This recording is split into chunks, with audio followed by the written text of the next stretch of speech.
All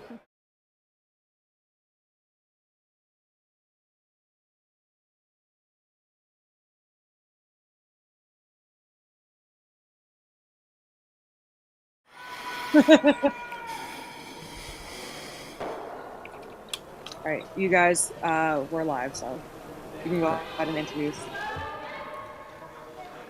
Hello and welcome to the Prestige Hotels and Resorts Curling Classic. My name is Marty Thompson. I'm joined by David Wills from Vernon, British Columbia for the quarterfinal here between Team Sasaki and Team Unche. David, these two teams have played already in this bonspiel, and you can see we're underway here in the first end. Let us know how they stacked up in that other game and what we can look forward to in this one. Sure. Good morning or good afternoon, Marty. I guess it depends where people are listening. These two teams were in the same pool in the round robin, and they ended up facing each other already once in the process of getting here. And the Korean team, Team Park, prevailed by a score of 6-4. It was a tight game. There didn't seem to be any massive big scoring ends or places where things got out of control, which is classic for both of these teams. They're very disciplined and they tend to play things very conservatively. So not at all a surprise. The Koreans ended up prevailing this time, but I have a feeling that we'll notice that these two teams are very, very evenly matched. Team Park throwing the Blue Rocks. They have hammer in this first end. You see that nice hit and roll to come in behind cover. They're a little tight. We don't have the advantage of having that overhead camera from this shot here in Vernon, David, but that should be an easy double and something nice to roll into here for Sasaki's team. Yeah, they've left an opportunity for a double and a roll, which is a very nice opportunity. So we'll see how they do. Getting to know the ice in the first end is always a bit of a challenge. So part of it will just be seeing lines and making sure they hit the rock in the right place. Just the one other quarterfinal happening at the same time. We have Team Ryan versus Team Kang. It looks like they're just on that sheet there. We can see just adjacent to this one. We'll keep you updated on the scores in that one as it comes down. So you see the hit here, throwing inside out. This is interesting. It might overcurl a little bit here. Let's see. Well, they're not asking for any sweeping, so that's a good sign that they've read the ice well. And the rock didn't really roll very well. So they're still in good shape, but I think the roll was the idea. Funnel stone here for the third throwers, and then it skipped stone. So lots of movement already, as you can see in this first end. There's rocks there in the back corner as well. Team Park up to throw again. And we're also going with the outturn, inside out path, which is totally fine, but interesting choice, especially early in the game. And this is going to get a roll for sure. Just a smidge too much. It's funny, the inside out shot, sometimes I can't tell if it's maybe something that us Canadians have been conditioned to not want to throw and are scared to throw, but we find when we play teams that are not from our neck of the woods, they'll throw that all day and they'll make it all day. And it's like, right, yeah, this is something that you can just throw and just make. I wonder if we maybe just we're predisposed to avoid throwing that, perhaps because we've had bad ice for a long time. But, well, yeah, I think you're right. You know what I mean, though. I can still remember the early days of my curling when I used to get mad at my skip who asked me to throw, the outside in shot, because that meant that the broom was out wide, and I always felt I had a better chance of being accurate if I was closer to the center. Right. With my slide, it just felt more comfortable. But you're right, the amount of curl is a factor, and traditionally we think of the curl being much, much less from the outside in than from the inside out. And so we're trying to just simplify things by having a rock that goes a little straighter. This one over curled, and they have made the takeout. The roll has gone just a bit too far. So we're back to an empty house with a nice center line guard, almost like we're playing mixed doubles now. Yeah, exactly. Yeah, we're back in Martinsville in Saskatchewan, the other bonspiel that's on this platform taking place this weekend. So the draw in behind is there. Should be able to put a little bit of pressure on here if they're able to just come around this guard just right. Absolutely. I mean, it's a big opportunity if you can hide something at this point in the end. It makes life really difficult for the opposing skip. And of course, Team Blue, Team Park, they have last rock advantage here. So coming around, potential for a deuce if they can make this just right and potentially force an error out of Team Sasaki. So a clutch draw here from the fourth. Not a ton of ice on this. It's certainly curling not as much as it is in Martinsville this weekend, obviously with doubles, and having a little bit more curlier ice is preferred by some. This is certainly a little bit straighter considering where that broom is that we see there. Yeah, noticing the same thing. It also may be a function of the way the player is releasing. If there's a high rotation, it may not curl quite as much. They also have a tendency at this level to rely very heavily on the strength of their sweepers, and these girls can keep a rock straight if necessary. So this one's definitely going by the guard by a mile, so we're in good shape that way. But how deep? All three sweepers in there to try to get some paint, and it falls just short of that. So the table's turning this end. Team Sasaki able to come around, and they see how tight that ice there is. It looks like about middle 8. If you can over curl a little bit, Team Park's going to be in trouble. That was a big opportunity and to come up short. Again, first end blues where you're adjusting to the speed of the ice a little bit, may be part of it. But we'll see how they do it. The yellow rocks can, if they can bury just a maybe top button, they've got two guards now effectively. So here we go.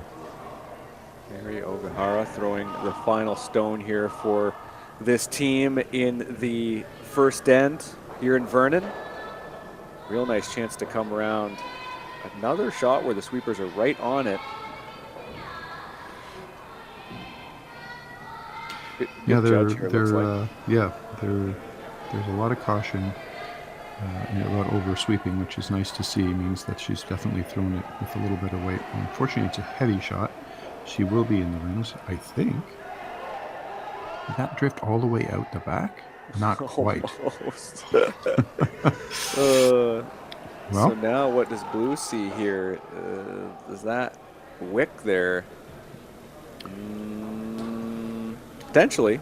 Yeah, if I'm not mistaken, this is the final shot of the end. Yes, that's correct, yeah. And so they're talking about whether they want to blank. Because if they come around and just tick that yellow out and roll out, then they've just managed to blank, and that may be in their favor. Or they're looking at the split where they could split the blue and try and score 2.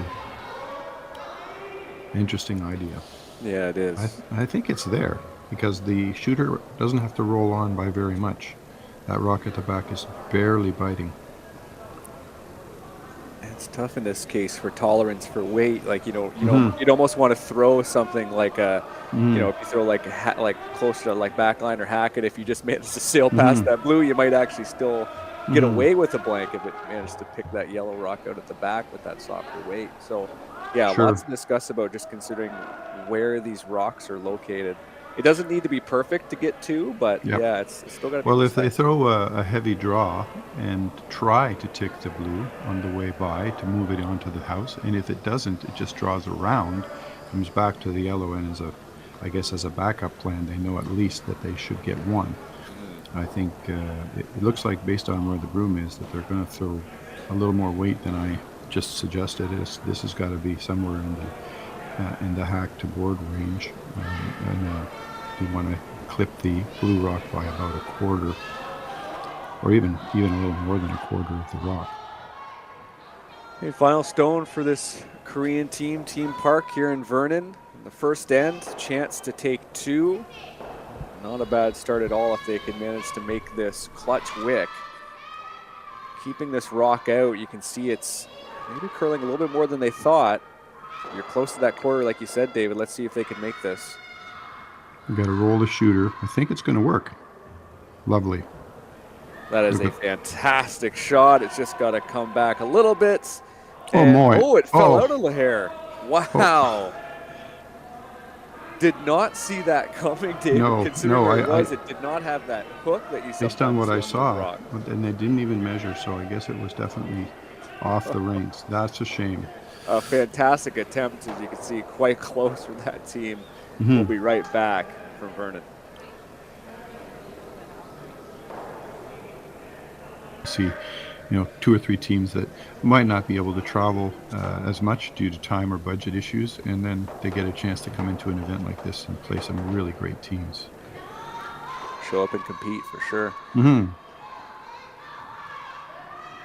And Shea Lee here with this hit. See if we can get a nose-ish, and they will miss the double. Big roll. Now what's the play here for Sasaki? It's the draw, I guess. I think she just draws, yeah, because she's lying shot now. She could throw something that sort of helps to guard her back shot, but it ultimately will leave a chance for a double. You don't want to leave Team Park a chance for a double on their last shot. So top button behind the guard looks like a great call.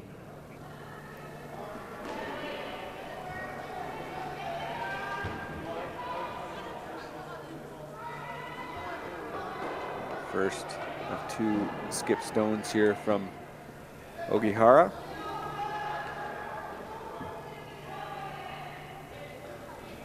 Attempt to just get that draw weight here. A little poke on the release. Mm-hmm. I don't want to get it too far out, but it looks like okay. Yeah, we're not worried about the guard at this point. We're just worried about making sure that it's deep enough. It's quite the sweep. Some really good action on these 2 sweepers, and that is going to be just about perfect. Very nice. Great draw there into the top 4. Just not even quite into the 4-foot, but obviously now making life difficult. I think the only option left to Team Park is to draw. I mean, they could technically hit the back rock just to get rid of something, but if they want to threaten to score or to steal, they really have to make sure that they are shot rock. It looks like they're going to play the hit and roll. Yeah, they're eyeing up just kind of that half rock come across and get something. Yeah. No, the play on the yellow, basically removing any chance of scoring with that rock, and then hoping to be shot rock across the back, in the center, behind that lovely line of rocks that's forming down the center line. So let's just see if we can make it happen. Shea Lee, final stone here in the second end for this team from Korea. Another inside-out hit. Sweepers on it right away, trying to keep this straight. Well, you need to make contact for one. It looks like it's curling quite a bit. Will they get past? Might. Yeah. And they do manage to just nose that. So an attempt here for Sasaki to get 2 out of this end. Now is blue shot? It might be only just. So they've got to play that same line. But basically the same shot they just saw. Yeah. Yeah. With maybe a hair more weight. That's interesting. They did end up being shot rock, but just by a bit, because they were hoping, I think, to roll the blue. The Korean team was hoping to roll under. All right. Here's Eri Ogihara with the inside-out hit. We've seen enough inside-out shots at this point to be comfortable enough to see what it's going to do. Final stone here in the second end. A chance to score 2 points, take the lead here in Vernon in this quarterfinal. Taking a little more ice, or at least released it with a little more. Now they've got to work hard, the sweepers, to get by this guard. That looks like it's curling quite a bit. Can they get by there? They can't. Oh goodness, yeah, that I'm not sure if that was exactly the weight they wanted to call, but that did curl a ton compared to the one we saw previously. Now we will just quickly see. Looks like it was the yellow. So I don't know. They didn't seem to be talking about it much, so everybody thought they knew. I thought looks like they put a blue rock into the hack, so it looks as if it was the blue stone scoring 1. Wow. Okay, so it might have been a steal 1. We'll check back when we get back from commercial about that. We'll be right back here from Vernon.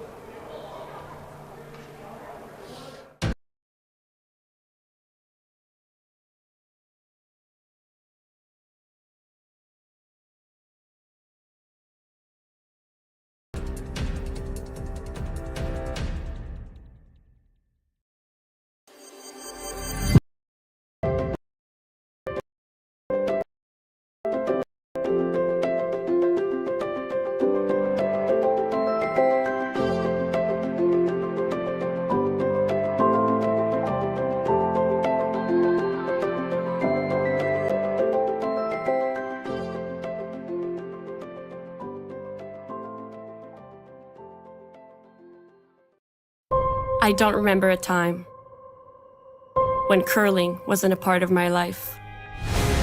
When I wasn't putting in the sweat and hard work to be the best that I can be. Clocking in the time, the effort to practice day in, day out. Curling is more than just a game. It's a family, a community. And when it's time to play, I know I'll be ready. Hardline, supporting hundreds of our next generation athletes. Welcome back to the Prestige Hotels and Resorts Curling Classic. My name is Marty. I'm joined by David Willis here in Vernon. The Korean team versus the Japanese team here in Team Sasaki for Japan and Team Park. The Korean side, and the Koreans up to a 2-0 lead after making that nice little hit and roll. And we get confirmation there on the scoreboard. Appreciate that, just as I'm talking about it, which thank you for that. Yeah, that's quite a good result for this blue team that was, again, facing that kind of that ugly little stagger that was in the rings, and ended up being some solid execution at the end that got them a valuable point. It was a well set up end to make your simple 2 for Team Sasaki, but then execution let them down a little bit at the end where they had a chance. I think a fairly simple shot that they just misjudged. And now the Korean team, Team Park, has started off the end in a fairly aggressive style, saying, okay, we're going to start putting things in the house, and you can throw up your guards, and we're going to keep things in the center. So it's going to be interesting to see how this pans out. We basically had a similar end last end, where there was central line guards and things in the house, and it ended up, resulting in a steal. So Team Park's happy to continue that way. Yeah, it was Sasaki ended up going towards the center, and sometimes that can work, especially early on, in the game. Sometimes, as we have learned from calling doubles this weekend as well, sometimes that center line guard is fundamentally can be more dangerous than having those rocks out to the wings. But yeah, sometimes you play with a little bit of fire going down the middle, and you see them just get this rock over. Nice spacing on these blues, if that can stay nice and high, and it does. That's a pretty good set here for Team Park. And Absolutely, looks like yellow will come back around on the corner. So we're playing textbook here, and then with the 5 rock rule, we can't remove things just yet in the free guard zone, especially there's the right on the line, center line as well, so beautifully placed. I swear I've seen this diagram a few times, Dave. There you go. Yeah. Yep. Then, classic center line. Center line, corner guard, come around. Well, I was going to say come around. This one was, instead of center guard come around, it was come around center guard, but same concept. Yeah. So a bit of, I can't tell if it was miscommunication on the sweepers there, just keeping it straight, maybe worried about weight over line and then letting the carve happen. So it might be just, yeah, that's exactly what happened. So it was maybe a little less weight than they thought, and it is pretty well buried, but yeah, good sweeping communication there to try to fix that up. And yeah, okay, this is an interesting opportunity for Team Park. Looks like they're maybe going to try to go at yellow, and maybe that's not the best call yet. You can do that next time.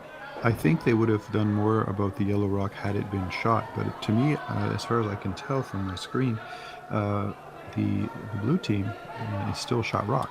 Yeah. And if that's the case, then they can continue to be aggressive and try to get lie 2.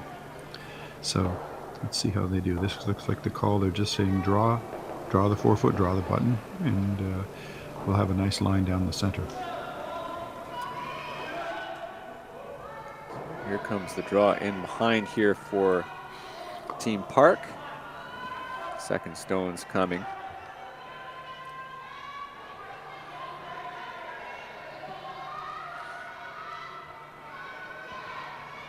Keeping this one somewhat straight just to make sure they can just dive behind that second blue as we see it. And looks like she's come up a little light. Yeah, weight wasn't the best. Line was probably ultimately pretty good. Now, that spot is not the worst. They are second shot. Yeah, they're line 2. The question is, do we have to worry about those 2, or can we start? Well, I was going to say, can we start playing behind them, using them effectively as guards? But it looks like we're going to start taking away the center line guard. So this process starts and tries to open up everything. Yeah, the beauty about where that blue rock ended up is now that shot stone, the one that's first shot, is now 2 shots away from being removed entirely. And really aggressive play calling here from Park to remove this and try to get a big roll. I like this. Interesting. She seemed like she wanted the roll right to come across center, David. I could be wrong, but that would be, that's a classic 2-for-1 curling shot. Well, I think she started getting questions from her team about whether or not it would be a little bit too tight to the 2 blues and therefore make them vulnerable. So now, if I'm not mistaken, I don't know if they've changed the call or not.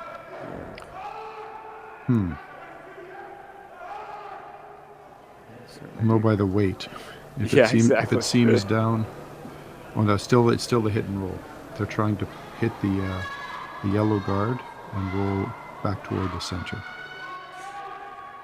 It looks like a solid weight here, and he will not get as big of a roll as they wanted. They might double these out. Well, that works too. That was maybe the play call to begin with, and both those fantastic ideas rather, and that's a great execution. So now Sasaki needs to get a little creative. Well, ultimately she wants to have something behind that corner guard. No matter what the color is, the spot on the side is definitely the goal, but she's going to try and do it by doing a hit and roll. So getting rid of a blue and rolling over to the side. So here comes the rock. Curious on an over curl what that shape looks like, and it will kind of get staggered there. No roll, but very hard to remove. I think a good knock on the yellow right on the nose will take care of it, but also lose the blue as well. So a little tap on the hip. We have to start to watch these skip signals so we can understand when she throws this weight.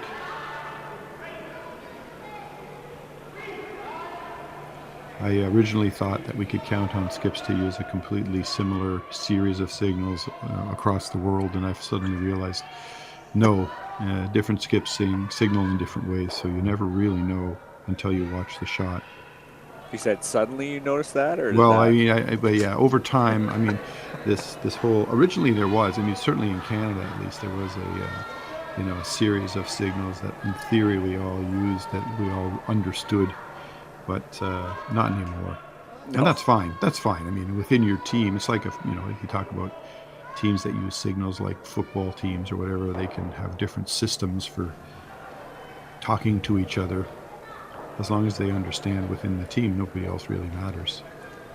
Yeah, the tap of the hand at club level, it's just kind of shrug. That could be anything. That could literally be peel. I have to ask. I have to clarify. Yeah, when I skip my guys on Monday night, we only have 2 hit weights. There's what I call board and what I call hack, and I have 2 signals for those, and that's all there is. And then each one of them has his own version of those, and it works well because I know, okay, who's in the hack? Okay, this guy, okay, his board is this, and I know where to put the broom. So it works well. Yeah. But there's a little bit bigger series in the more sophisticated teams. So. Yeah, my recipe is if I ask you for board, it means don't be light, and if I ask you for hack, it means don't be heavy. Yeah. And that's it. Try to keep it simple. It's about as good as you can get at club level when you're you're just trying to execute the shot and keep things. That's a great way of thinking of it. They know what I want, and I know what they're going to deliver. So in theory, it works. there's the old execution part, but So that one comes around not buried. Looks like Park is going to try to poke it and try to get at it, and it might be good if they did that. That might be a decent little setup if they hit this right. Yeah, I just don't know if it's better to hit it on the nose and stay hidden, or whether they want to hit it and come across and sort of expose. The one thing that they're trying to prevent is that the yellow rocks hide behind that corner. So I think they're probably going to try to roll this. That'd be my guess, as long as it stays in the rings. Carving this to get a bit of movement so they can actually touch a little bit of that yellow rock. Looks like it is skating. Just nudge it. and just nudge it enough that they fall out of play. So interesting setup here for Team Sasaki as they try to maybe look for a deuce. I don't know. Hit and roll, I think. Yeah. They definitely want to remove the blue because then they keep the option of a blank end open.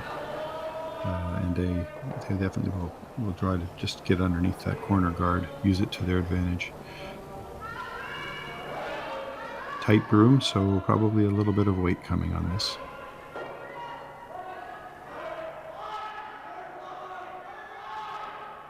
Change for something. That's a roll here. Nope, I was wrong. Yeah, no, They're just drawing. Based on where the broom was, I thought we were hitting. I really did. My logic has been completely dismissed. Oh well. That's going to come all the way back around. How far will this roll to the back? And it might be shot. Hard to tell from this angle, but certainly close. They're looking. It looks like it might be just blue. Oh. At least that's what one member of a totally unbiased party in this argument has sort of alluded to there with that little tap of blue rock. But yeah, so we're looking at options, very aggressive options, a freeze, which I think you always have a person on the team who's a very aggressive thinker and says, let's do this, come on, go for the throat. But the conservative option would be to try and do what they did last shot, which is just to come down and tap it back and either sit right behind the guard or even roll back toward the center.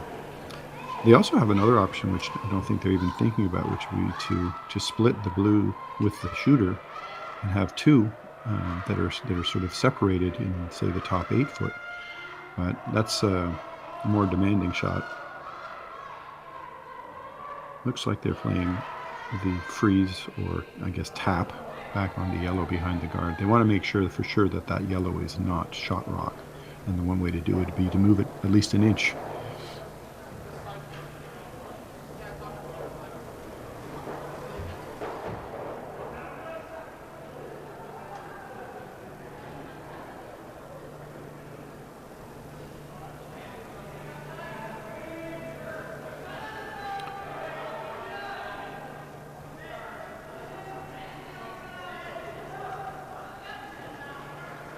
So this will be the first skip rock, I believe, for the Koreans. Moon-Chae Lee throwing an out turn. And just coming around, yeah. Yep, coming around the corner guard. Sweepers are quick to jump.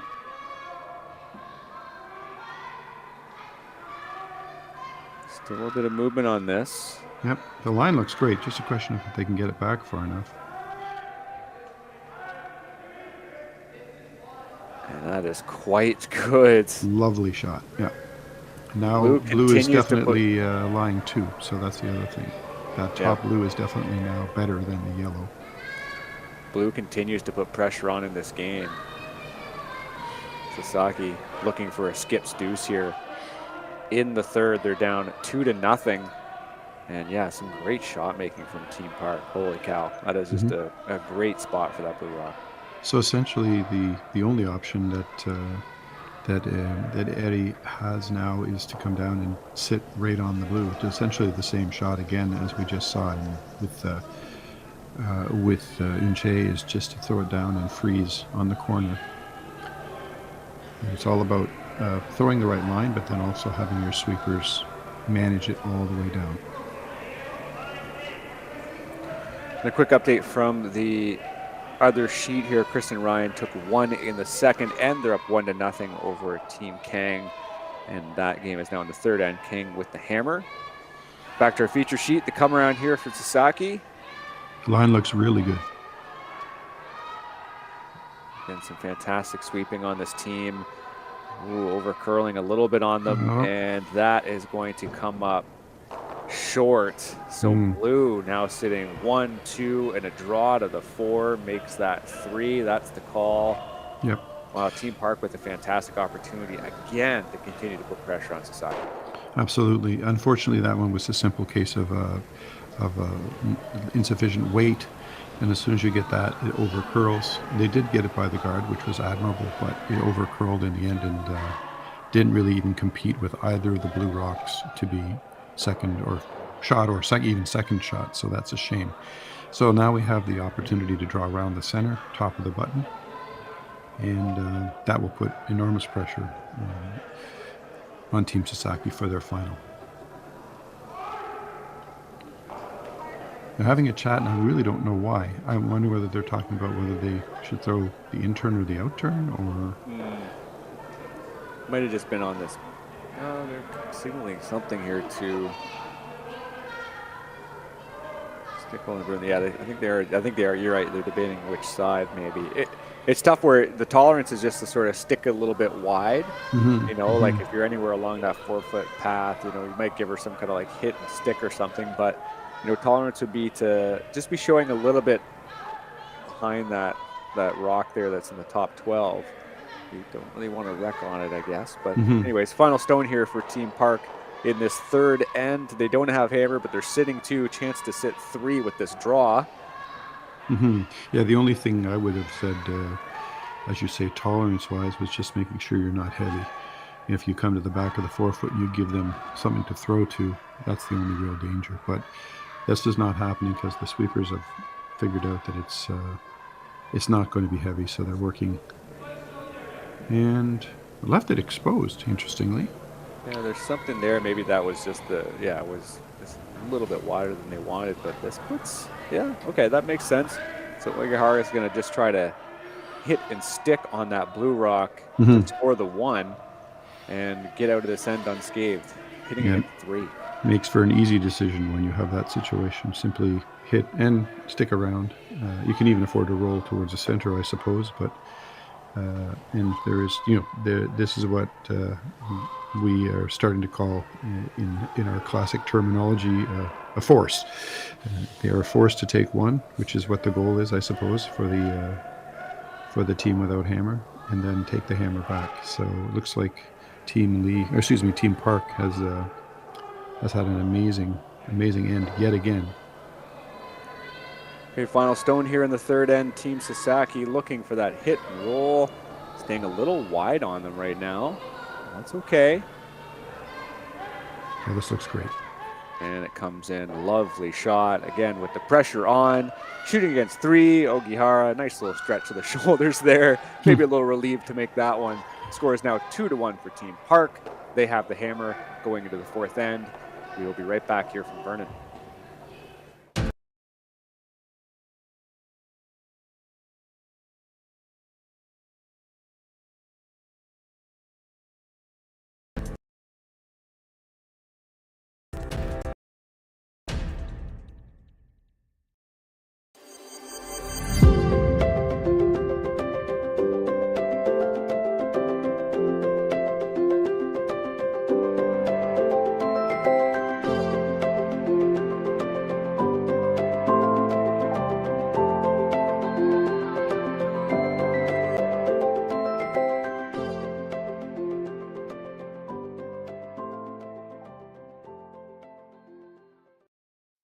I don't remember a time when curling wasn't a part of my life. When I wasn't putting in the sweat and hard work to be the best that I can be. Clocking in the time, the effort to practice day in, day out. Curling is more than just a game. It's a family, a community. And when it's time to play, I know I'll be ready. Hardline, supporting hundreds of our next generation athletes. Like a difficult. Anyways. Hello, welcome back to Vernon here. The score is 2-1 for Team Park.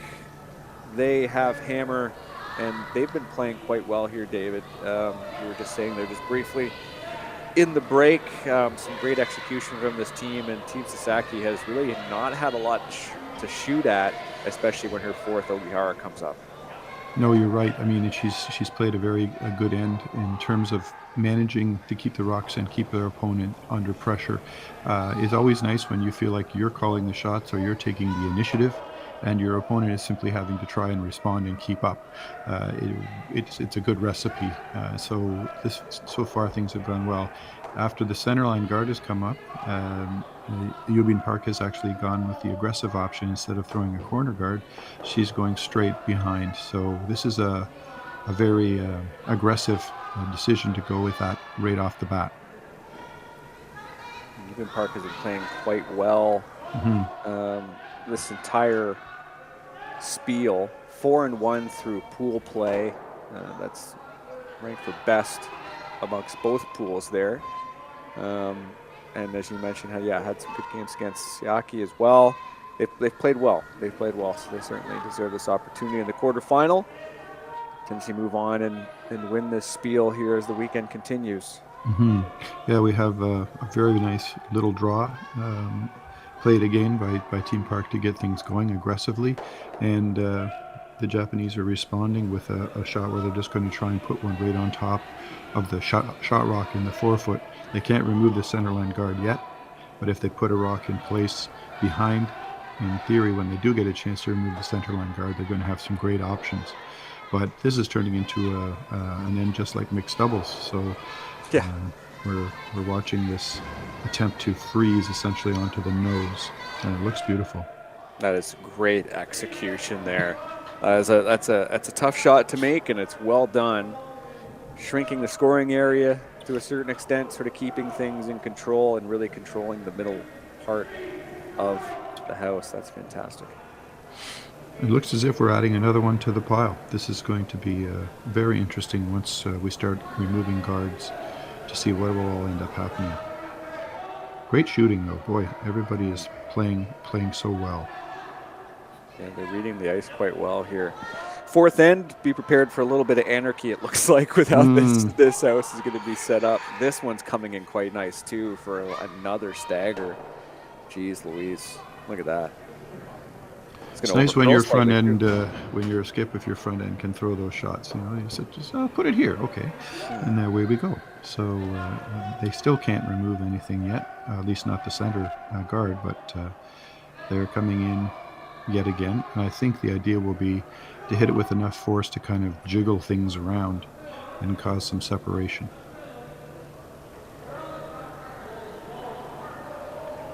Sasaki's had a pretty good spiel as well. They've 3-2 in the round robin. The two losses came against Park, as we mentioned, and Reese Hansen of BC, one of the select group of BC teams here. Yeah, you can correct me if I'm wrong. I think there's this model for this particular event is there's two pools, and the top teams got an immediate berth to the semifinals, and then the second and third place teams are playing crisscross, second versus third. Oh, no, that's not true, because both of these teams were in the same pool, weren't they? Yes, technically speaking. They might get some sort of bye, yeah. There must be some sort of bye system in it. Yeah, I'm not sure. That's interesting, because there's already two teams that are in the quarterfinals waiting, or excuse me, in the semifinals that are waiting for the winners of these. They're waiting for the winners of these two games. 2 rinks out of Beijing and Team Wang and Team Zhang. So here comes the run back from Team Park. Now, is there a good enough shape to make this nice? They are going to remove their one rock, but they're probably sitting shot from what we can see on that bluestone, but it's malleable situation here for Sasaki as she eyes up what they can do next. It's a little replay coming in here. Nose hit, which worked out quite nicely and left blue lying in the top of the house behind cover. The question is whose shot? And even if blue's not shot, that was a very useful shot in terms of just opening things up and creating possibilities. You can see Sasaki still eyeing this up even as we checked out that replay. So, yeah, what do you see here, David? And see the team going to come down and have a chat with it. It depends how aggressive you want to be on this shot, right? You could play that. But that's awfully aggressive. Yeah, they are talking about the idea of coming, I guess I'd trying to just come by the guard, just barely getting by the guard, and hitting their own yellow into the blue and driving the blue back, hopefully fairly far, if not all the way through the house. That will obviously remove all the blues, but then what will it leave in terms of opportunities? For example, a hit and roll off the yellow in the 8-foot undercover could be deadly. So you have to kind of be careful. Maybe it would be better to be the first one to get to the top of the button, just to draw. Right, yeah. That might be strategically a little better than playing the attack. At the same time, it'd be nice to take initiative. The Team Sasaki has had a little trouble getting a little bit of control. They seem to be responding all the time rather than taking the initiative. So they have to make the most of the opportunity. Also potentially looking at just kind of, they're eyeing up maybe that corner freeze on the yellow rock, or like coming close to it. The only problem with that is, like you mentioned, that draw to the 4-foot is going to be there on either side. Even if you have this kind of hit and roll over and you're sitting 4, boy, could they just sink one or hit one in behind. So that is the call, is to just try to come right into the 4-foot. I like this. Do you like this, David? I do. One of the things I often, if I'm on the ball and I'm playing, I remember, like, I ask myself, what would my opponent like to do here? And can I get in the way? And so in this case, I think they realized that Team Park would love to throw a draw to the top of the button. And so the best way to prevent that is to throw one before them, so there's no way there. So here's hoping they can get the line and the weight right on this. The sweepers are indicating a little bit heavy, or at least that there's enough weight. I don't know if there is.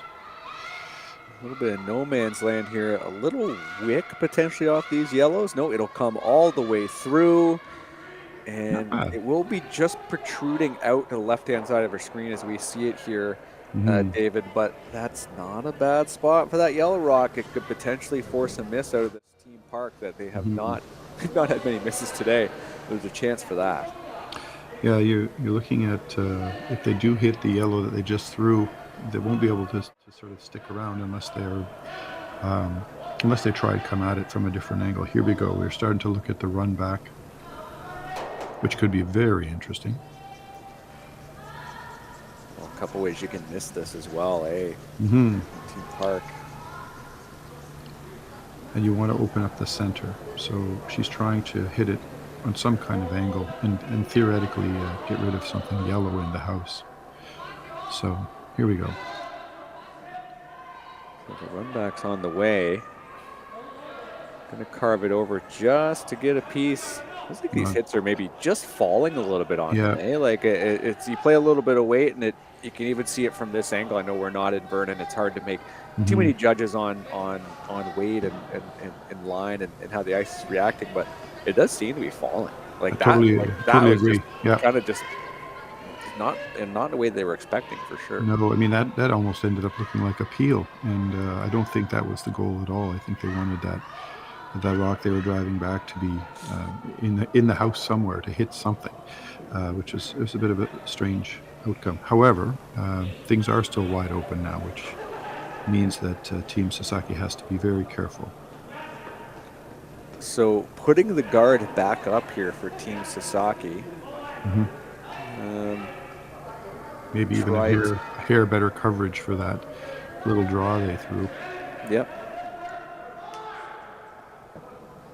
There's no more free guard zone, no ticks, so they have to basically put this exactly where they want. Needs to curl a mile. Here comes the throw from Sasaki herself. Looks like it's judgment on the sweepers here to put this in the right spot, and they do want it a little bit deeper, like right up to that one. And that's a pretty good line, it looks like.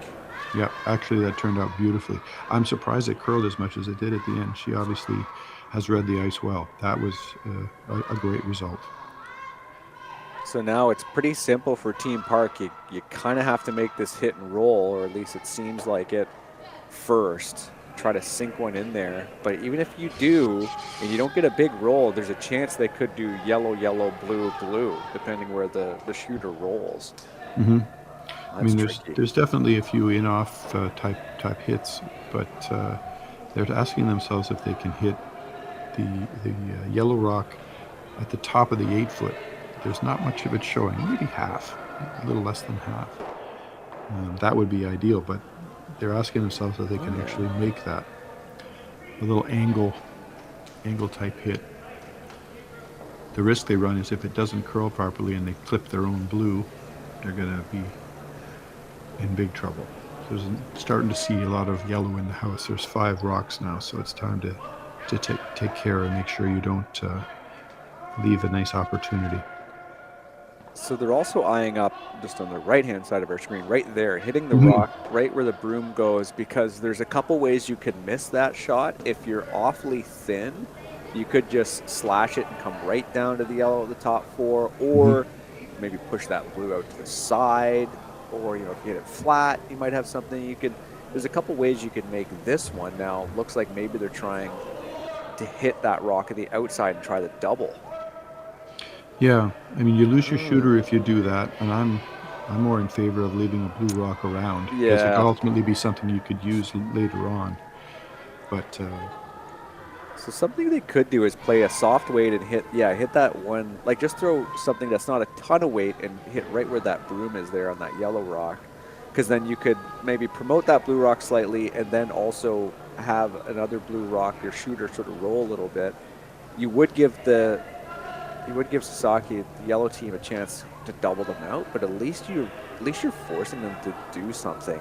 Because otherwise, I don't know if you hit and roll, or if you try to do the slash or something, yellow has a pretty easy shot to get rid of this one. And yeah, it's like how do you put pressure on the other team is what I'm trying to say, right. in this instance. Yeah, I think you're right. I think the front end is actually trying to convince the skip of the shot that you mentioned, where we would come in off the inside of the yellow rock, and there it is, that one, in the 12-foot, because the opportunities, as you mentioned, are numerous. You could miss it or hit it in various versions and still do good things. But the other option they keep coming back to is to try to hit this one at the top of the 8-foot. And there's only half a rock visible, so it's a tough shot. It would be beautiful if they could make it, but I think they're worried about options if they don't. There's some ways you could miss it and still make it doing that shot, but it just depends on weight. Love a little meeting here. This is an interesting setup for Team Park for sure. Yeah. Keep in mind they do have the hammer. They're taking their time making a decision. This has been tough. I don't know whether they're disagreeing about what's possible or what's best. And I guess there's no. I guess, are we in a timeout? I don't even know. There's no coach has come out to speak to them or anything. So I can't actually tell if there's a timeout or if there's even such a thing in this game, where they just take their time and they finish when they finish. It might not be a timeout. It might just be a hangout. We're just gonna chat for this. Come down. Let's talk about this. Yeah. So with that line, it might be a decent amount of weight, and they might be seeing that it is falling out and just try to hit that. I guess so. Yeah. I tried to make a call based on the broom earlier in this game, and I was wrong. So I'm being careful. Based on the broom, if you see a lot of weight, then we're throwing a big hit. And also don't even know which handle they're throwing. Are they throwing in turn or out turn? I guess we'll just have to wait 10 seconds to find out. Well, I guess in this case it might be closer to 25 or 30, just with how this discussion is going. But This is a crucial shot. Yeah, I'm glad they took time to think about it. Execution is one thing, though. And we have the first of the third stones here from Team Park. If they have the hammer, there's 5 yellow stones in the house. Can they get a better shape for themselves? They're trying to hit the yellow. Just take half of it. Oh my goodness, that is a great shot. No, that's exactly what they called. So congratulations on that. That was really nice. Now, how will Team Sasaki respond? it was a lot of weight to throw at it, but if they stuffed that blue rock at the on that yellow that they hit at the side of the forefoot, then boy, that would have been excellent. In this case, yellow has a chance to just simply promote that yellow rock, sit 4, and have those 2 rocks in the forefoot, depending where this goes, somewhat buried. And we're also noticing around the edge of the 12-foot there are 2 rocks, and it may, I'm not sure it'll matter, but it may be worth looking at which one of those is better. Because if this shot is made, this is a simple run back. There could be sitting as many as 5.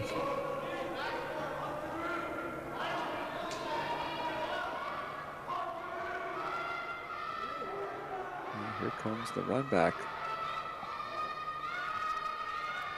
Good motion to try to keep this straight. And that works out quite nicely. So 5 yellow rocks all on one half of the sheets. And now Team Park will go to work and trying to figure out how they can score multiple in this end. And it might start with this hit right here. I think you're right. Hit and roll probably if they can hide underneath the center. But at the end of the day, it doesn't really matter so long as they get rid of at least 2 of the yellows. They may be dreaming about getting even 3 of them out, but let's see how it goes. It'll come down to the drag effect on these 2 yellow rocks that are kind of fused together.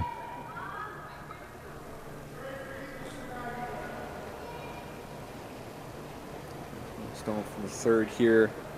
Team Park throwing another big weight shot back to back here, trying to get rid of some of this yellow granite.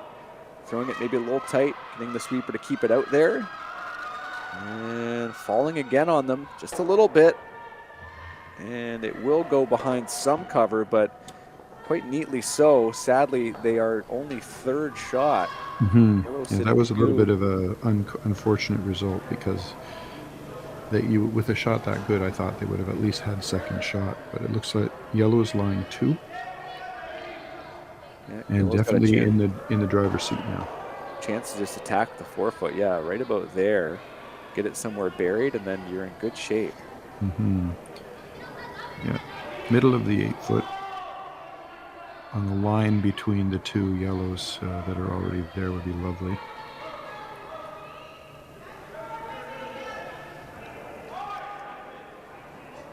As they come down. Here we go. The shape, taking a look at it here. First stone here from Ari Ogihara. He's been playing quite well, to be honest. She just hasn't had a whole lot to shoot at. No, that's true. Both teams are executing really well. As you say, it comes down to having a good options and then making them really precisely. So one has tended to out-precise the other. Is that a word? Anything's a word if you try hard enough. Yeah, I suppose. So this looks like it's a little heavy. That's what sweepers are indicating currently. How heavy is the question? They should.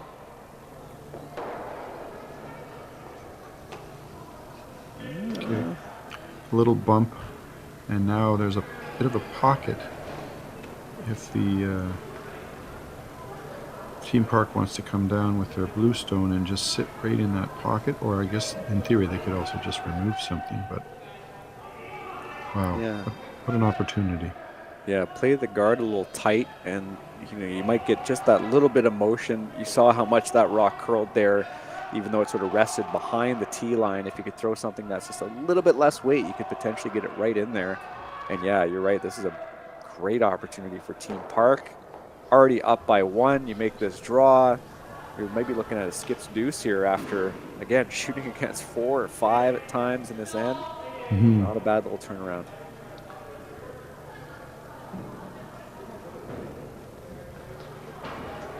So based on where the broom is, this is looking like they're just throwing a nice draw, maybe a heavy draw attempt to come down and bump and sit right on that a pair of yellows in the forefoot. Chance to come around here. First of 2 for 4 stones here. Now, this looks like it's out and maybe even be heavy. Same thing happened in the one we just saw where it ended up gliding a little bit more than they expected. So now they're trying to sweep it. Man, it's gone all the way through. Goodness, just a little bit too much weight on that, and all of a sudden this golden opportunity turns into a nightmare for this team from Korea. Sasaki, after really, as you mentioned earlier, David, really chasing in this game, struggling to find their footing, now have a chance to sort of sink 3 in behind this guard and make a draw extra difficult. Probably a hit to just try to remove some granite on her last here for Team Park. Yeah, it would be super to see her come down and sit in the 4-foot. Just give yourself enough cover so that it's not an easy hit, and lots of good options are there for her. So it's all about getting the weight right on this one. Both the last 2 rocks have been heavy, hers and her opponent's, so this is a path that's tricked them a little bit. Lots of room. Boy, oh boy, she's thrown this quite wide. Have to wonder if final stone here, if this Team Sasaki had noted that this path was maybe a little faster, throwing it down, and you'd be able to carve it and kill it, and that is exactly what they managed to do here. That is a great spot for that stone. Now they might have something, but I'll have to eye this up. I'm not exactly sure if they do. Well, it's a very good question, because you start to ask about the intern side, whether you can get to the inside of the rock that's fully in the 4-foot and sort of move sideways as you come in. This is another classic situation that we see in mixed doubles all the time, where can you bump and roll towards the center and jiggle around the rocks that are there. You won't hit them hard enough to remove them, but could you end up shot? Because I think if you come down with the outturn and you hit the nose of the shot that area just through, the yellow that's sitting at the top of the button, I don't think you'll be shot. It's close. It's close. So it looks like a little bit of weight here. Final stone for Team Sasaki. This is Chile taking the final stone here. Or sorry, my apologies for Team Park. Correct, that's right, for Team Park. Yep. We should note that they are sitting 4. The Japanese team does have that 4th stone off to the edge, so you see them just taking a little bit more line. Something to keep in mind, if they do manage to just miss this and flash this, you know, that's not just 3, it's 4 points. This is a pretty significant turn here for Team Park, trying to make contact, trying to reduce the potential score. Curious what kind of weight they're going to end up throwing at this, David. Something that'll obviously curl in enough. Yeah, she's trying to hit nose, so she needs to make sure it curls. I don't think she's going to throw a ton of weight, but this is an area where both skips have been, or I guess both of the people throwing 4th rocks, which interestingly are not the skips, have been fooled both in line and weight. So we really, it's a delicate shot. You need to hit the line perfectly. Let me keep it on straight now, trying to carve it to try to get as much of this face as you can. And that's a great judge just to skinny that guard. And that's a good bailout shot. Looks like it might still be 2 for yellow. I think we're looking at 2 yellow. I think so. Yeah, looks like yep. I'm confirming that now. So 2 yellow, so just the steal. Believe it or not, after that end, that's a pretty good result here for Team Park. They retain the hammer going into the 5th. We will be right back from Vernon, British Columbia.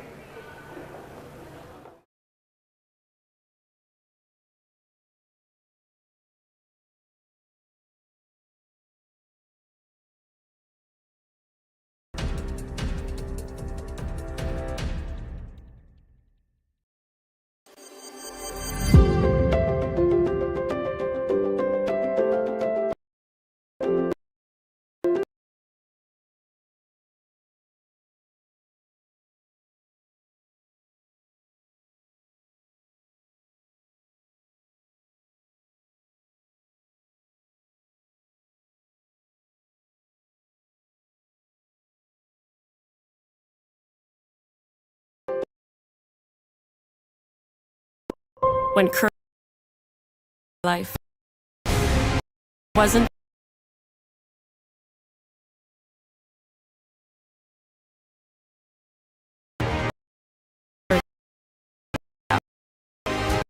curling is more than just a game.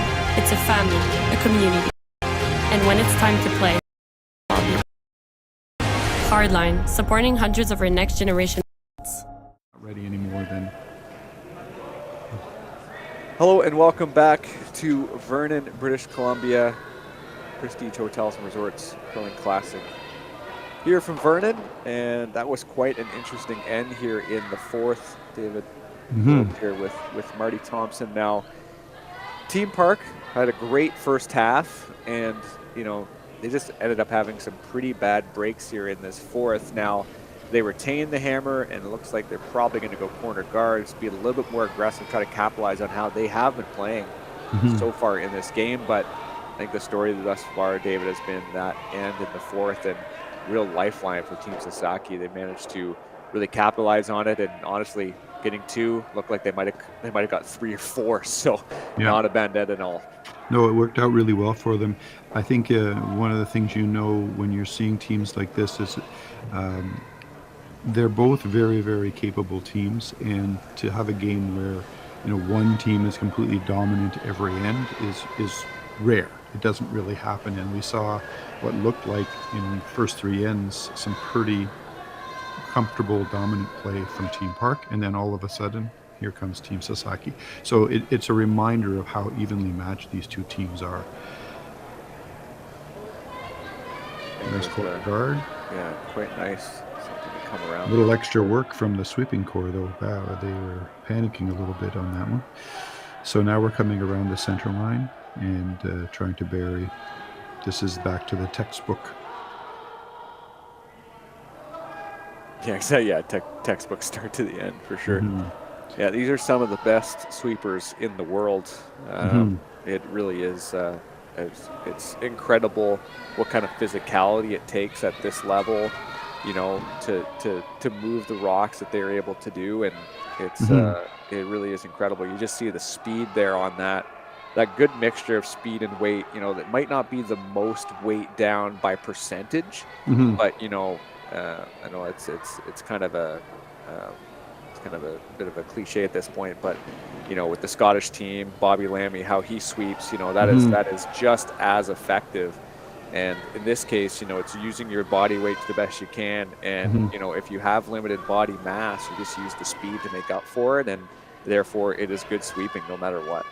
Yeah, no, the sweeping work is amazing, and I often will tell people who are learning about curling or learning how things work, and if we say to them, like, how should I sweep, or what should I do, and you can tell them and you can even demonstrate, but I say, but when you're watching a curling game on TV or on video as we are, watch the sweepers work as much as you watch the shots. And it's easy to just get lost in watching the rock sliding.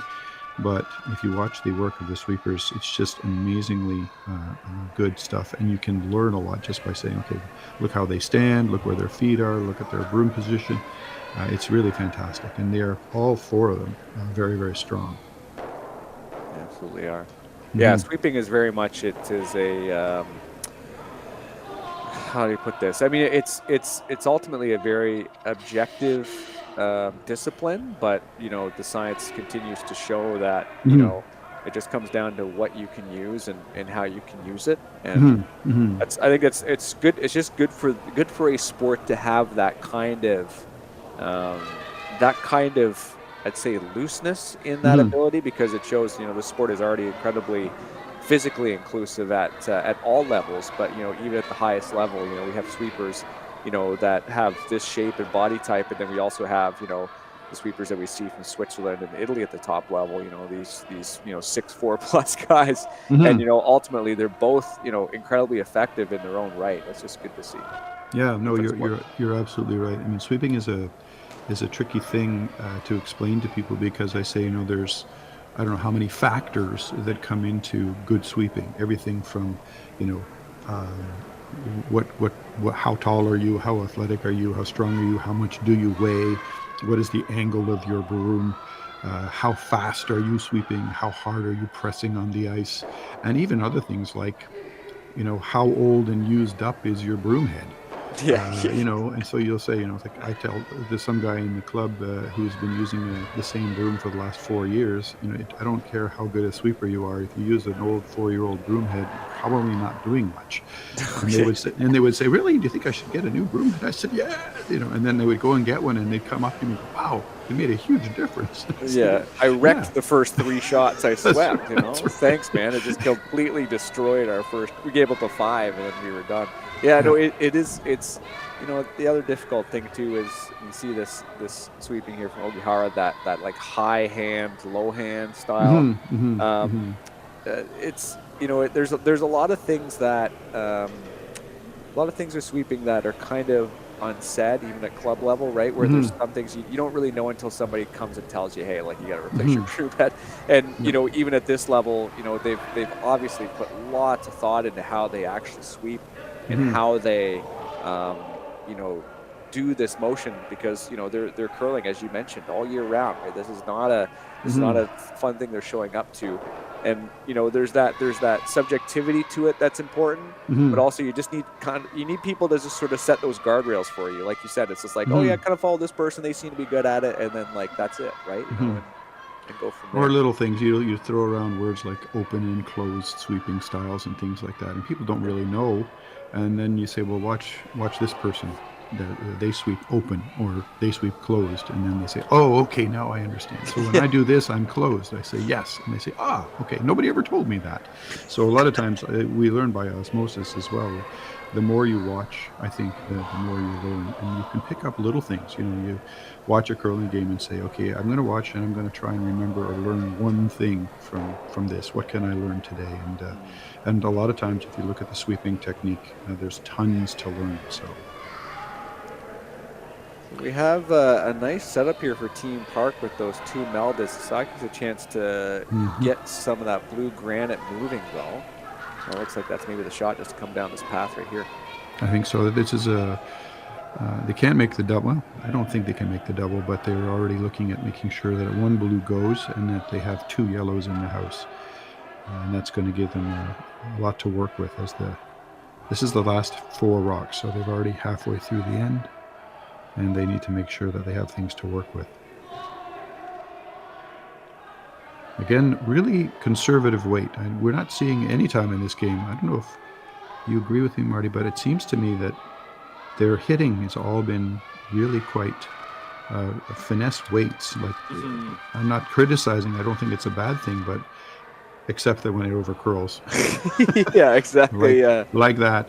But they don't seem to be throwing any of these monster hits that we have been known to see with 4-player curling. It seems to be much more finesse, which is great. Yeah, it is. So that was not a great miss. Yeah, it's tough with that weight. Yeah, I understand why there's that tendency to throw it. Sometimes you just got to throw something big. For Team Park, like you could kind of probably move these around, or it's guard, or I don't know. You throw back something and make the next one a little harder. Well, it's still hard to remove both blues. Yeah. You could come around the other way and play a shot on the back yellow and sit 3, and then let yellow deal with it. But I think you're right. I think they want to put a rock that's going to make it difficult for Team Sasaki to come up with a good solution to open things up and make sure there's a scoring opportunity. Team Park has hammer this end, so the blue has hammer. They want to make the most of this. Looks like they're talking about kind of bumping the top rock, and the shooter is going to roll to the side. They're trying to guarantee they'll have a chance for 2. So kind of that back 8, back 12 weight, I guess. Just try to move them around. Quick update from the other sheet there, just to the left as we see it. Kristen Ryan versus Bobby Kang. Rink out of Korea. So that's 3-2 after Team Kang put up a 3 spot in the 4th. Chris and Ryan does have Hammer, though, in the 5th. Mhm. And that was our last score. They might be in the 6th at this point. I'm not sure. I think they're quite a bit farther ahead of us, but that's okay. That means this game has been good. Okay, that's all I'm saying. They're playing quick. There's just been a lot to talk about. Well, they did have that one session last end where there was a 2 or 3 minute break in the game while they tried to decide what to do. So that did put a dent in our time. But generally speaking, we're moving at a good pace. You're right. No time clocks. No time clocks, I don't think, in this event. So could have been a chance for a commercial break as well. Too bad we didn't have that opportunity. A little move around here on these blue rocks, and that's not a bad little shape, David. I'm not sure what yellow will be looking at in terms of trying to get rid of some of these. I guess the doubles there. yeah, I don't know if you do a straight back on the top blue, you could remove 2, but you have to be careful not to hurt your yellow in the back. Interesting. They have to do something about this top rock. It's definitely the one that's causing the problem. Opportunity here. Right there.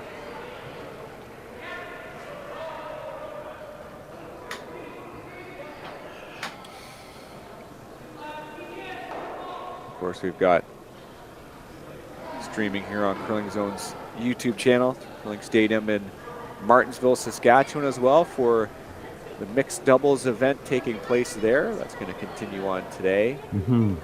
There's been an amazing number of options. It's exciting. As a curling fan, it's exciting to see how many different games that are now available for viewing. I even saw one last night where I guess they've just run out of commentators because there was nobody saying a word. And yet here was this wonderful, one of the teams was from Germany. I actually know the mixed doubles team quite well, but it was not a soul saying a word. They were just playing and we were free to just watch and enjoy it, which was great. But I'm thinking to myself, that shows what an explosion there's been in terms of the number of options of things that are on video now. It's exciting. See that nice little movement there. That's a decent little shot to get some of that. Granted, the least moving. That one that's on the right side is third shot, but it's at least giving some space. Yeah, it's great to see also with the Grand Slam this weekend and how that's sort of growing with the curling group. And yeah, it's not really opening a door per se, because this door has already been opened, but just more is more in this case in terms of streaming, and that's just how the industry needs to be thinking about media industry just across the board. Everything needs to be sort of thought that way. So it's great that they're able to stream as much as they have at the high level and also this level as well, right? This is important to grow the game as we see lots of fans from abroad, which we appreciate you guys tuning in, and that's just important to be able to deliver the games that these athletes are performing in straight up. Absolutely, and we can talk about these levels being, A level, B level, or whatever you want to call it, but these teams are all wonderful. It's not as if you're watching, beginners out here. These are terrific curlers. Anytime you see teams coming to Canada to play from Japan or Germany or Korea, Italy, wherever they're from, they're not going to be weak teams or beginners. They're really playing at a good level. And it shows the strength they have in some of these countries, the depth. If they can put together 2, 3, 4 really strong teams to come and play in an event, you're not going to run out of talent. And they really benefit from it too. Their programs obviously benefit as well back home. So it's terrific to see. And if there's something we've learned, especially in this country, is that curling on TV is great to watch. Absolutely. I've been at this for more than 50 years now, and I always tell people it's a really TV friendly. It's the colors there, the action. It's not at a pace where you lose track of what's going on, so you can follow it. And my mom is a huge fan, and she was after me yesterday. She said, "Well, if you're going to be on, can I listen?" And I said, "Sure." And then she said, "Well, what channel is Curling Zone?" Meaning she wants to turn her TV on, and instead of watching CBC, she wants to watch Curling Zone. I said, "No, Mom, it's on YouTube." And we had to figure out how to get that going. How to get to YouTube, but it worked eventually. But it was an interesting process. "I have my TV on. What channel?" And I said, "No, it's not like that." So have to watch it on your iPad. So that was a nice little hit and roll here for Team Sasaki.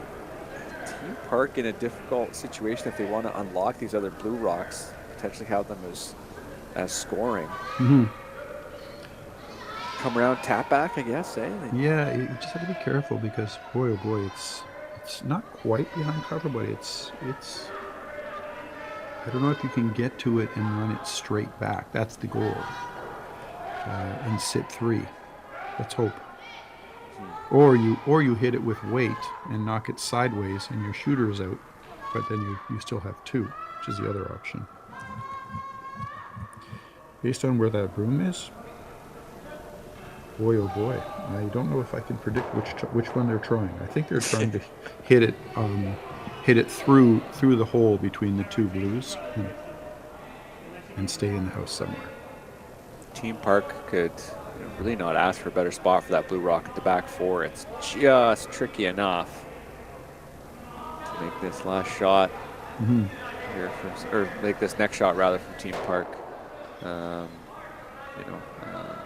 Interesting to say the least. So our first coming up from Skip Stones.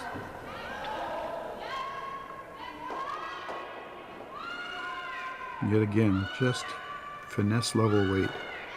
Yeah. Nothing big. And they're maybe just worried with the hits, how much they fall. This is maybe a tolerance choice. So here it comes. They might want to like ease off. Yeah, little carve. Cheat as much as you can around this guard, and they do. And it does bump, but it's at least at the back of the house, and they are shot. So Team Sasaki coming up here. Ogihara with their final stone of this end. Banana peel potential here for Team Park if they do manage to miss this hit and roll, but this should be pretty clinical here from Sasaki to sit 2 and then force the 1 likely. Yeah, I mean a nice hit and roll will mean that there's not much option other than just a draw, or possibly hit and roll. But I think they're just going to leave a fairly tough draw, 4-foot anyway, for Team Park. Final stone here for Team Sasaki and Mary Ogihara.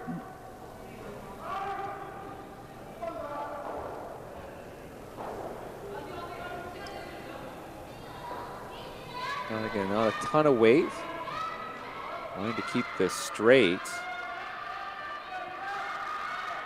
It's looking pretty good. Line is good. It's a question of whether they have the weight to push that blue back where they need to. How much is this going to curl on them? Okay. They made it. Yeah, they made it. Job done. That's a pretty sneaky roll behind that blue, actually. They're almost flat, too. Yeah, that's tough. Yeah, I don't think you have anything else. I think you just have to go for the 4-foot and go for your 1 point. Yep. Just barely hung on there. If that yellow rock had drifted enough to make the blue the second shot, that would have been a big difference. But right now they just have a draw. There's really nothing else they can do. Final stone here for Team Park. Chai Lee taking the 4th stones for this squad. Went 4-1 in pool play. Here they are in the quarterfinals. The winner of this game will advance to take on one of the 2 Chinese teams that got an automatic bye to the semifinal here in Vernon. Here we go. I think this is relatively straightforward. Final stone here for blue. Just coming back right to that yellow rock. About the same weight we've seen on many shots here at this point. It looks like it's hanging out on them a hair. A little carve over. As it reaches the house, it will curl, I think. It should be in good shape. The good news is that she made sure she had enough weight and didn't come up light. So, good shot. Great execution here from Team Park. 3-3. Team Sasaki will have the hammer going into the 6th end here. We'll be right back from Vernon.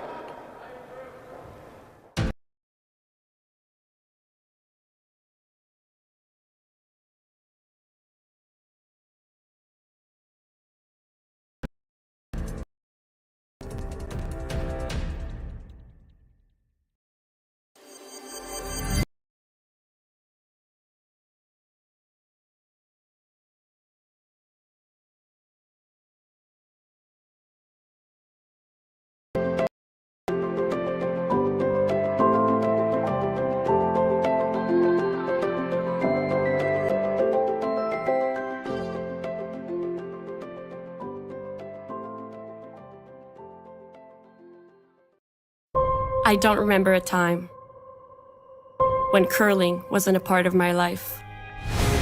When I wasn't putting in the sweat and hard work to be the best that I can be. Clocking in the time, the effort to practice day in, day out. Curling is more than just a game. It's a family, a community. And when it's time to play, I know I'll be ready. Hardline, supporting hundreds of our next generation athletes. Hello and welcome back to the Prestige Hotels and Resorts Curling Classic here in Vernon, British Columbia. My name is Marty Thompson. I'm joined by Dave Wills here for this quarterfinal matchup between Team Sasaki and Team Park. We were just talking about it on the break, David. Just, you know, it's kind of a prevention of some big momentum swings. It seems like both teams are kind of in this arrested development stage where really close to breaking out in one of these ends. And there has been a lot of rocks in play for sure, but just haven't had that clinical one or two final shots to really seal the deal and really take a hold of this game.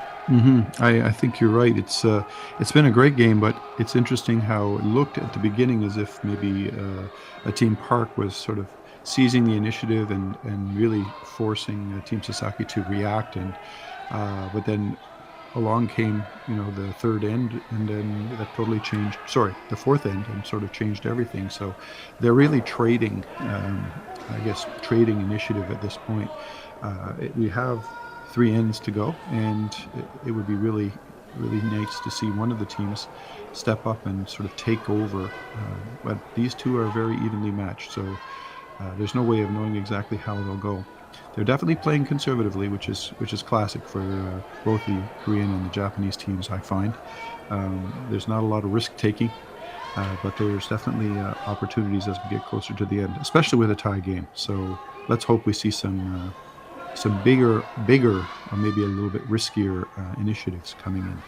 I'm glad you mentioned that too, with this come around from Team Sasaki opting not to do that classic diagram of what to do when you don't have the hammer. Now they have the hammer in the 6, which means, of course, if they score, Team Park scores, that means they're going to have the hammer twice in a 3-end run. So that's just the general methodology for just coming around like this, David, is just trying to maybe get 1, maybe 2 out of this and try to see if you can take advantage of this double hammer situation coming home.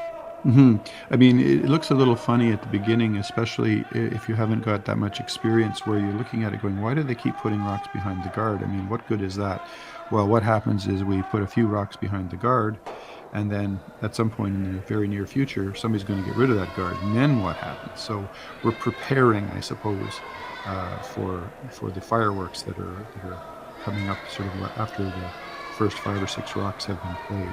You want to position yourself to take advantage of that situation. This is supposed to be a little tap freeze, and it turned out quite nicely. Although now the yellow rock is a little bit exposed, and maybe giving the chance for the blues to hit. Yep. So Team Park will come down and try and do a hit and roll. Is there a double? Yeah. Maybe not. Yeah. Maybe Friday night mix. Yeah, maybe not right now. A very thin double. Yeah. Yes. Let's just play one at a time. Let's not get ahead of ourselves. Well, again, you want to keep your rocks in play, so it's all about positioning. So you have this little tidy little hit and roll, and then you probably get like a little stagger on those ones in the top 8, which would be a unique situation if this is down, they're gonna have to carve it. You know what, this maybe isn't the worst, because I was just going to say, if you ended up sort of staggering those blue rocks, I don't know, what does yellow do? They might just kind of guard you and try to hold on to those staggers as best you could, and then try to do a draw at the end for 2. So maybe this isn't the worst case scenario here for blue, although yellow now has this opportunity to hit and roll. And it's a little cleaner this time, I think. Well, it's definitely a little more room to play with, but it comes down to throwing the right combination of weight and line, because you've got to not only remove the blue, but you've got to get yourself underneath. If you leave a rock just sitting out in the open like that, you know, the end will be all about trading shots on that line. So we really need to try and find a way to make not only the hit, but also to get the roll. So we've tightened up the ice. She just moved her broom, actually, interestingly, as I said that. So we'll see how it comes out. A little bit about weight, that's the factor that comes in. So the sweepers have to communicate. See, she's thrown it right on the right line, but there's so much weight that it's not finishing for her. Okay. Yeah.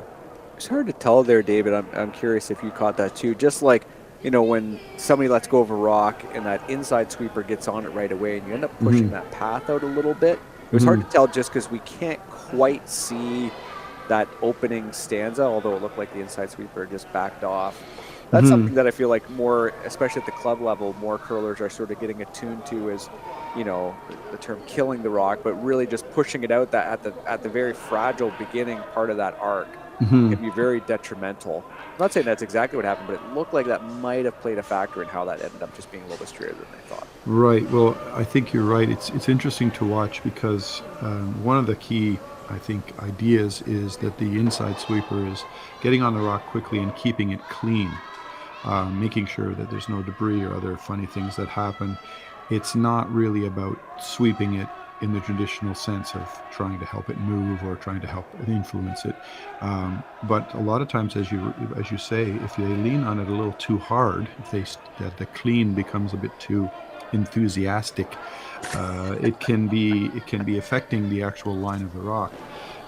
It's nice to see a nice clean action, but you don't want to overdo it. So you're right. They maybe what's the right word? Let the rock catch the curl. Let the rock get a little grip. You'll notice both teams are doing that, though. They basically are putting the broom down instantly. Not necessarily sweeping hard, but the broom is down. And they have to be careful not to overdo it. What's happening here? We're having a discussion about something. Yeah, just taking a little look again and seeing if there's anything that makes a bit more sense, maybe? Oh, through the wrong rock, maybe? What's going on?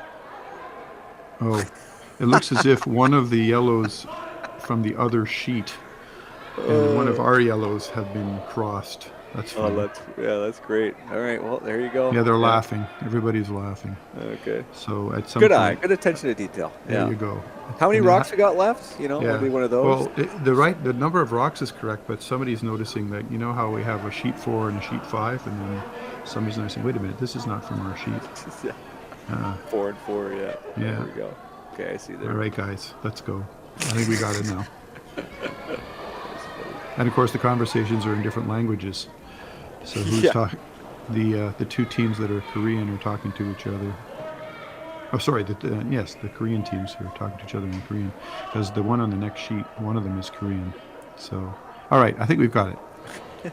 A lot of laughs, and she's making a point of standing up and resetting herself before she throws, which is nice to see. A disciplined curler. Yeah, it's all about that preparation for sure.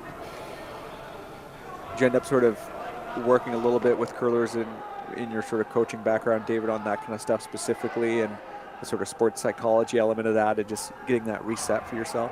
Absolutely. I'm I guess a fairly seasoned coach, and I have a brand or a gimmick, I guess you might call it, that I use when I coach. I say FLK. The letters FLK are for focus, line, kick.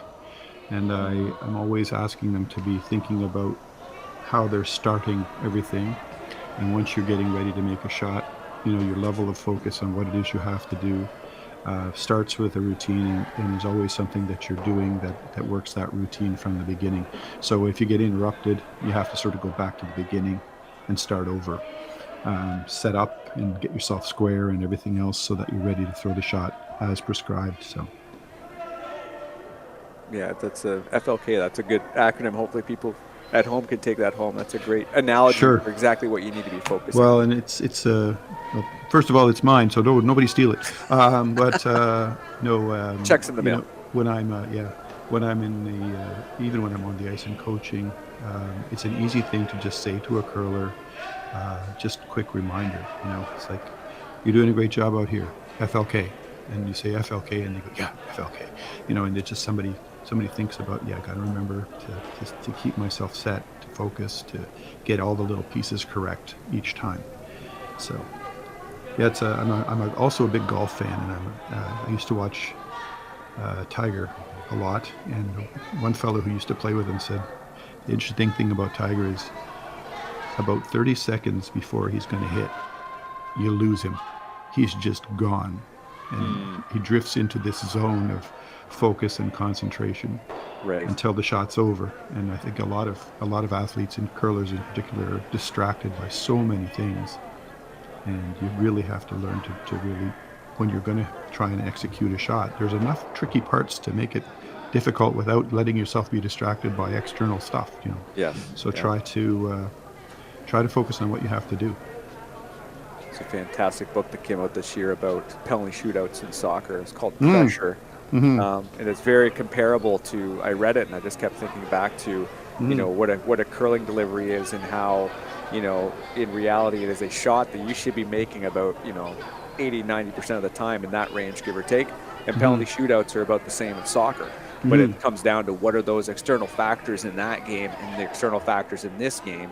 Well, they're not the same in terms of, you know, a player on the other team picking up the rock and walking away with it or whatever, like they do in soccer with the ball or what have you, whatever kind of distractions. But that resetting of yourself and that resetting of your mind, even though you're not resetting your mental state per se, you know, you might still be sort of feeling a little anxious or on edge. You don't need to reset your state, but you do need to have that thing that your body can kind of rely on and come back to, have that focus and then proceed. You know, and how important that is as part of a routine. Something they talked about in this book, which I thought was hilarious, was when they first started the penalty shootout in the 70s, the referee would blow the whistle and the players would immediately run to the ball. Like they were either so scared they wanted to get it over with, you know, or they just thought that was the procedure. And it's like, no, just take your time, figure it out, let it happen. This is a great double peel here. Great shot. But yeah, it was that kind of interesting thought too with curling, where it's like, you know, your routine can be on the longer end, it can be in the shorter end, whatever feels comfortable for you, whatever you know is going to put you in the right frame of mind. Right, and even just, you know, the old, you're down in the hack, almost ready to throw, and then something interrupts you, so then you stand up. You just stand up and sort of reset. That little gesture, you know, by itself can make a big difference in terms of your level of focus, and even things like your aim, because, you know, you start the whole shot from standing position behind the hack, not in the hack. So those things can come into play for sure. And another nice little hit and roll. Jiggle that yellow rock back here for Team Park, and yeah, there's a nice little hit and roll here for Team Sasaki. They're looking for a deuce here. It's entirely possible, even though with the no guards, to see what you can do on this hit and roll and put the pressure on. Looks like a pretty good setup now. I think the two options for yellow, if they're going to play a shot to take out the blue at the top of the forefoot, whether they want to just sit right there in the middle and sort of dominate the center, or whether they want to float it over behind the guard in the side of the house, obviously splitting themselves up. Two sort of schools of thought. I have a feeling they're going to try and play a nice roll over into the 8-foot. Yeah, that wouldn't hurt, eh? Nice ways to make this one. Final stone here for the third here for Team Sasaki. A skip. And up. The first of the two options. Yes, exactly. It does make it easier for a double attempt, but it depends on how hard you throw it. You've got to make sure, Team Park has to make sure that they're lying two blues at the end of this. So, yeah, they're trying it. And roll wide and, make that double tough. Now, I see that broom. We mentioned we were just trying to keep an eye on these hits, potentially just having that little bit of a falling out motion. This is almost exactly where they'd want to hit this rock. I'd imagine maybe about a half a broom's length out to the wide side, but just something to keep in mind, because these camera angles really do allow us to see that kind of motion quite well. Something to keep in mind on this shot here is the first skip stones coming from Chai Lee. Crucial shot, you know, if you don't want to pick this one out, you know, and then they would have a chance to put something up and potentially even sit 2 and make that even harder in your second. So crucial shot here, first of 2 in the 6th end. Team Park final 4th stones. One of the heavier hits that we've seen in this game. I'm not sure that's saying a lot because they've definitely thrown with incredible finesse. But boy, this is floating. It doesn't have a comeback, eh? It doesn't have that little hook. It's almost like it's going to hook back at you if you make it past the hack or something, or past the board if the ice continued. I felt as if that rock had curled up to almost to the middle of the top rock, and then it seemed to drift ever so slightly and ended up rolling out. Wow. Okay, so now Team Sasaki has a chance to just get rid of the blue and sit 2. And frankly, as long as they sit somewhere where it makes it hard for a double, I think they'll be they'll be giving themselves a great chance to score 2 this end, which is great. So we'll see how much weight is on this. I was just going to say, you can see how you can see that why these teams have sort of opted for that, like, you know, just generally that lower hit weight. So No, this doesn't even look like a hit anymore. I don't think. You and I are thinking hit, but I don't. No, it is a hit. You're right. Just something nice and comfortable, nice and malleable here for this side. Good shot. Out of Japan, and then that is a nice little roll over to the side. So double attempt for Team Park. Look for the blank, and this is a tough one for sure. But it comes down to what kind of ice you're going to throw when, as you use the term float, David, you're bang on. Trying to throw into this kind of ice is tough for a hit like this. Yeah, I don't think there's a chance for a double. So, I mean, I guess there is a possibility if you hit it at the right angle, or either that or they roll into a position where they're shot and they force Team Sasaki to deal with it. Let's have a look. I have to admit, I'm having a terrible time deciding sometimes based on the energy of the throw, because a lot of times you'll see teams throwing a lot more weight on shots like this, and here we are with really very, very nice finesse hit weights. I'm impressed. I have to say, I'm impressed with the weights that these teams are using. Final stone here for Team Park. Can they get out there? No. So they made the adjustment to play it tighter, and it was too tight. Draw potential here for Team Sasaki. Keep in mind, they have the hammer. This is the 6th end. Chance to go up by 2 and have another hammer here waiting for them in the 8th. So this next end, if they can make this draw, will be crucial for Team Park. Yeah, well played by both teams, but in the end, Team Sasaki has given themselves a nice opportunity here. And a 2 at this point in the game is a very, very nice. You can do the old model where we say take 2 when you have hammer, give 1 when you don't, and you'll be in great shape after 6 ends. So. Final stone here in the 6th end. This team from Japan here in Vernon, BC. Ogihara. Wait, I'm trying to be a little bit patient with this rock as it is a little heavy, but I wonder if they start to carve it, try to get it to this yellow rock, and they could lose a bit of weight if they need to. And looks like they might not need to do that at all. Slight bump on the yellow, and a score of 2 for this team from Japan. They're now up 5-3 going into the 7th. Team Park will have hammer though. We'll be right back from Vernon.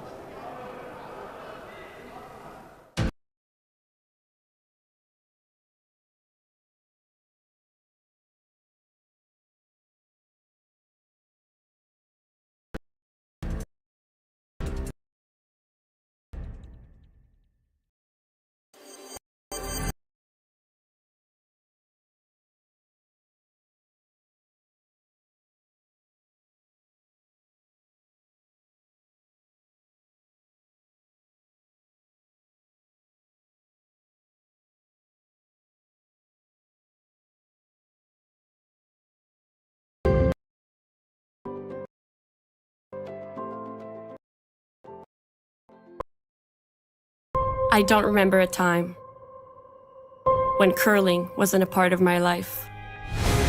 when I wasn't putting in the sweat and hard work to be the best that I can be. Clocking in the time, the effort to practice day in, day out. Curling is more than just a game. It's a family, a community. And when it's time to play, I know I'll be ready. Hardline, supporting hundreds of our next generation athletes. Hello and welcome back to Vernon, British Columbia. This is the Prestige Hotels and Resorts Curling Classic. Team Sasaki up 5-3 over Team Park. Marty Thompson and David Wills with you here. I'm calling in from Ontario, but of course this game is across the country in BC. And shout out to all of the fans of these respective teams from even farther away. We really appreciate everybody tuning in and keep the comments rolling in. We've really been enjoying checking out chat here as this game's proceeded. So Team Sasaki up 5-3 earlier in the game. You know, David, we were sort of seeing as Team Park have been playing quite well, but we mentioned a couple ends ago or maybe an end ago, just the momentum sort of being a little stifled. Now it's really panic stations for Team Park in terms of trying to get some points on the board here in the 7th going into the 8th. You know, getting 2 is kind of minimum right now, and trying to generate some scoring here with the corner guard. You're right. It's the fact that Team Sasaki was able to get 2 last end is a big deal, because being 2 up with 2 to play, the other team has to try to either get 2 and steal in the final end, or or not to get anything and then try to make a 3 with hammer in the third or in the final end. Either one is a challenge. So it was a really big 2, a really big deuce for Sasaki in the 7th end there. But Team Park is very capable, so we'll have to see. Right away, Sasaki has thrown one into the house. They're playing offensively, and they're basically just saying, okay, we're going to make your life as difficult as we can. The corner guard is up.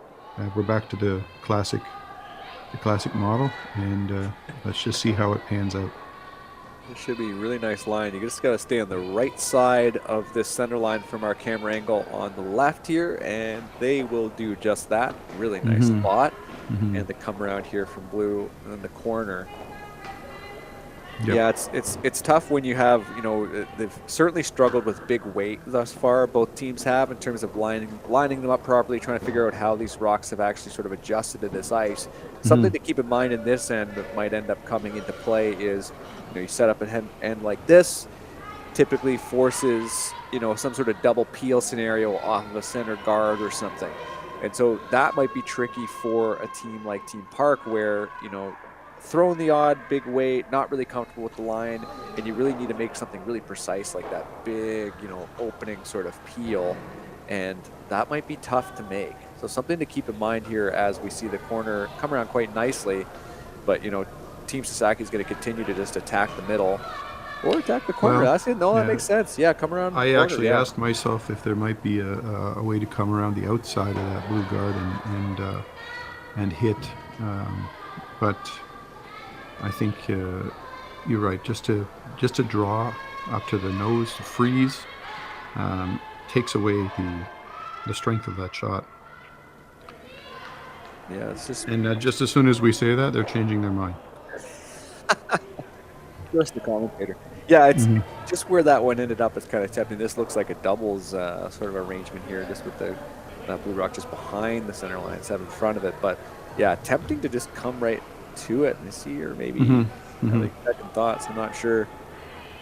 Do you like this? Do you like this? Yeah, there's definitely a lot of second guessing there. Yeah, all right. What do you like? Yeah, okay, we're coming all the way around. Yeah, I think both shots are good, David. I don't have a specific preference. I guess, you know, we mentioned that having to peel that yellow and try to send it back. If there is another yellow rock in there, you make it more difficult. You kind of know what Team Park are going to do next, right? Yeah, it's the old classic saying, it doesn't matter what shot you choose as long as you make it. They could come around the center guard and literally freeze to the nose of their own shot, which is really a very nice position to be in, or you can come back and corner freeze to the blue. This looks like are we trying a double guard here? Goodness. Yeah, that might be the plan B. I'm not sure exactly whether that was the plan, but you know what? This kind of works too. Absolutely. This is sort of the Brad Jacobs situation where you have to double the guards, or else these hitters will come along and take everything away. Now we are 5 rocks in play, so we are now allowed to start hitting things, and we're already looking at options. And Team Park forced to throw some yellow rocks back. It is possible for that yellow and to stuff that one there. That wouldn't be ideal, but yeah, I see them really being careful with line. Yeah, they want to make sure they hopefully will manage a double on the yellows in the center and not interfere with any of the blues. That's the key. Okay, a big peel opportunity here. Second stones here for Team Park. Boy, and this is the big weight for them. It's okay, so dead nose. They've got it figured out. They've got the line figured out. That is a fantastic hit to really open this up. And now they're sitting one buried in behind. Great shot here from Team Park. Great team shot as well. Worked out beautifully. So now they're looking at different options to draw in. Team Sasaki with the yellow rocks needs to continue to apply pressure, basically. So they're asking each other whether they can simply draw behind the yellow. It's still there. There's a yellow remaining. It's not center line anymore, but it's still usable. Or they could even, if they see what I'm seeing, they can come around the outside and then and sit in front of, or even tap the blue rock out. I don't know if that shot's there. But there's a lot of options. They have to be counting, though. They definitely are focused on the idea of being shot. Now we're talking about hitting things. Goodness. There's a lot of options here. Yeah, there is. Yeah, especially considering what their end goal here in this end is, which is, ideally trying to score as many as they can. I don't know if I've seen many teams at this level where there seems to be these conversations between the people in the hack and the people in the house after they've sort of initially decided. They sort of seem to have these conversations all the way down the ice about whether they like an idea or not. Now they're taking themselves out. I think that was supposed to be a run back, to run it into the blue. Right. But I'm not sure. That was a higher weight shot than we've seen most of the game. Okay, now Team Park is in the driver's seat. Yeah, they certainly are. This come around looks quite juicy if you're cheering for the team in blue. And they really need to give themselves, they need to be guaranteeing themselves a 2. And if they make the right shot here, they can even start talking about whether they could get 3. Right. Which would be even better, because they're going to be giving up the hammer for the last end, so they have to get at least 2. Well, again, we're having a conversation all the way down the ice. Well, if you're shooting it, you got to like it. So it's also quite refreshing. I find the teams that are specifically not from this part of the world having much more of that open dialogue, having much more of that discussion part of view, and it ultimately it just comes down to preference, but there is just something I think that's quite enlightening, just having a team just chat about it and just throw ideas out, and they're just ideas, right? There's no my idea versus yours or anything. We're just sort of discussing it. I always find that to be a very fascinating way of doing it, and I think ultimately, fundamentally, this is a team sport, and that's probably the way to go. But I already mentioned some preconception to the sport in this country, but yeah. Well, we're into the vice, which is tricky because the vice is technically the skip. The person throwing vice rocks, the third rock. Oh, true. Yes, is the course. skip. Yes, so yes. Sometimes the conversations are happening, I think, because the person is just sort of theoretically the boss is in the hack, and the other one just wants to make sure that she understands and sets the broom properly. So that's quite a nice draw, eh? Beautifully done. So there's the chance here to Yep. back and make a move here. Yeah. So Honoka is now, Sasaki, the skip of the team, is throwing her first shot of the end, even though there's 4 rocks left. And she's going to try, I think, to draw around the center and sit in a place where the Koreans have a... No, I'm wrong again. Never mind. Well, big weight incoming here. Inside based on out. based on where the broom was, I was pretty sure I knew what they were doing. And no, though they've removed the guard, which is in itself a pretty useful idea. So you need another guard. Because now with those 2 rocks in the house, there's 3 is in play. So if they can keep guarding this, then there's a chance to make a 3.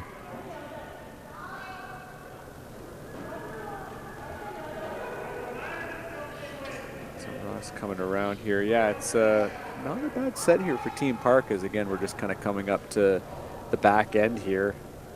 It's good shaping up to potentially score a decent amount of points. Execution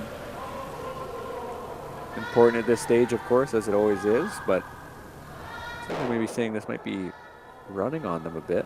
See how much this, it really is curling a lot inside out, but And it also finishes a lot at the end when you think the line is wide, and then all of a sudden, as it comes down, it really does finish. This is lovely. they're getting a, yeah, okay, not bad, not bad. I wonder if they're going to try to get greedy and try to put that, come that right into the rings. Yeah, if you have a biter, or close enough that it could be split for an extra point later on. But it's not bad. Okay. They're trying to decide if they can actually get enough of a hit on the rock that's in the house. It's the guard is pretty good, so it's going to be close. Either that or peel the guard. The miss, as they say, the pro side miss would be to remove the guard if they're going to try and hit the ones in the house. Mm-hmm.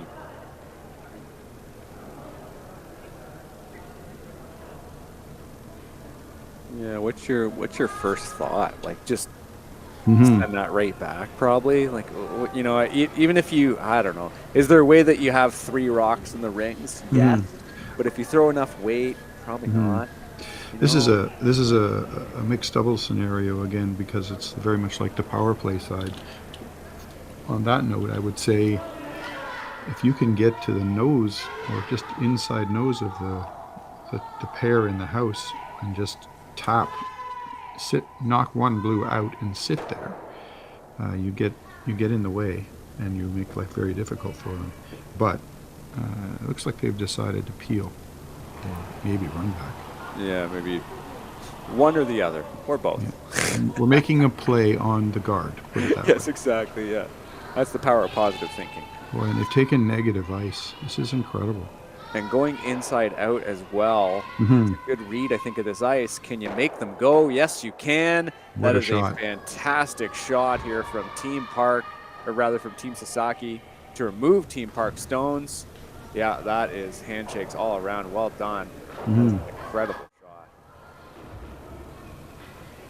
So yeah, good. If you notice the ice, it's incredible. It looked to me as if they had originally set the broom a lot farther out, and then they let the rock drift almost.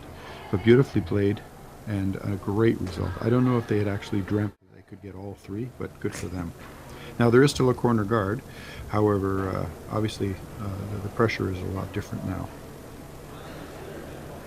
You know, we've talked about that too, where those, you know, teams that, you know, again, typically are from this part of the country, or they just love throwing inside out, or they sort of go to it. And in instances like this, it really does make sense to go against, you know, this sort of falling motion, like, you know, like, or play into it, right? Like, try, you know, there are other ways to make it. Of course, you need to be comfortable to throw.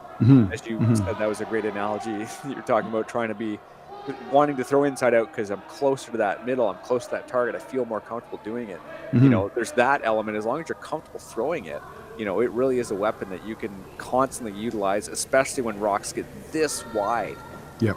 So like more often than not, games really are decided at this level with those weird outside hits. Teams are going to try to force you to play a hit out there. It's important to have that skill set for sure. No, you're right. And even in practice, I think we have a tendency to run when we're running rocks up and down. When we're throwing practice shots, we tend to run up and down the middle of the ice. Just because it's comfortable and familiar, and we need to remember that there's lots and lots of shots that we need to be able to play that go to the outside, third of either side in order to be effective with all the different shots. So yeah, this is a really nice little draw they just played. They've changed the side of the house. They've taken away the emphasis on the one side and gone to the other, and they're going to try Team Sasaki is now down to skip rocks. So Eri Ogihara is going to try to come around the guard and hit the blue that's in the house, nibbling the forefoot. If she's successful and even gets a little bit of a flip in toward the center, that would be even better in terms of effectiveness. But number one is to get rid of the rock that's counting right now. Here she comes.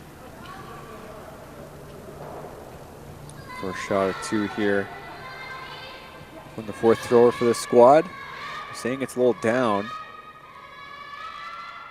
Got to get by the guard. Straight. Yeah.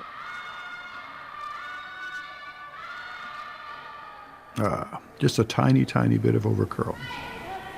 That's going to hurt. That is going to hurt. So from Team Park's perspective, you want to just sort of protect that rock as much as you can. Try to throw another potential shot stone in there. Yeah, you want to have a second counter. The thing is, you have to try to make it also very difficult for your opponent to remove. Frankly, either one, but at least one of them has to be safe. I think they're looking at a position where it's sort of half under the guard and half guarding the one in the house, the old Christmas tree situation that we talk about. But I don't know that they're agreeing on that, so I'm not going to predict yet because they have a habit of changing their shots on me. They certainly do. Yeah. Yeah, the Christmas tree is just, ensuring that there's no, good angle for a team to attack and flip into, but looks like they're going to come the other way because you could set that Christmas tree up, David, but then they just draw right down to it. They could draw all the way around on this side and beat you to the button. So this shot makes a bit of sense. Just try to come in there on this side, try to maybe block that draw path a little bit. Potentially, and see where you end up. If you do have one at the top 4-ish, it make that draw a little bit more difficult. Yeah, they have to make sure that they come deep enough into the house, like I would say top button or even right onto the button, because by coming this way, they're now leaving a chance for the opponent to hit and roll off of the rock that's there. Yeah, the last shot was a miss for Team Sasaki, but they did move the guard a little bit, so that rock in the house is now exposed. So they have to be a little careful to make sure that this rock is a really good one in terms of its depth. So here we come. We need to get to, I would say, top button or even T-line. Yeah. Keep that out too much. Yeah, we're also not finishing. Well, watch it now. Here it comes. That curling motion just at the end there, and that'll come up quite nice for Team Park. Needing to, realistically, to have a good shot here in the 8th, and they put themselves in a solid position to do that.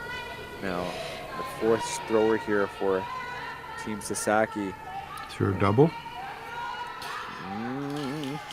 There's always a double. You didn't even need to say that, Dave. There's always a double. There's always a double. Yeah. Are you kidding me?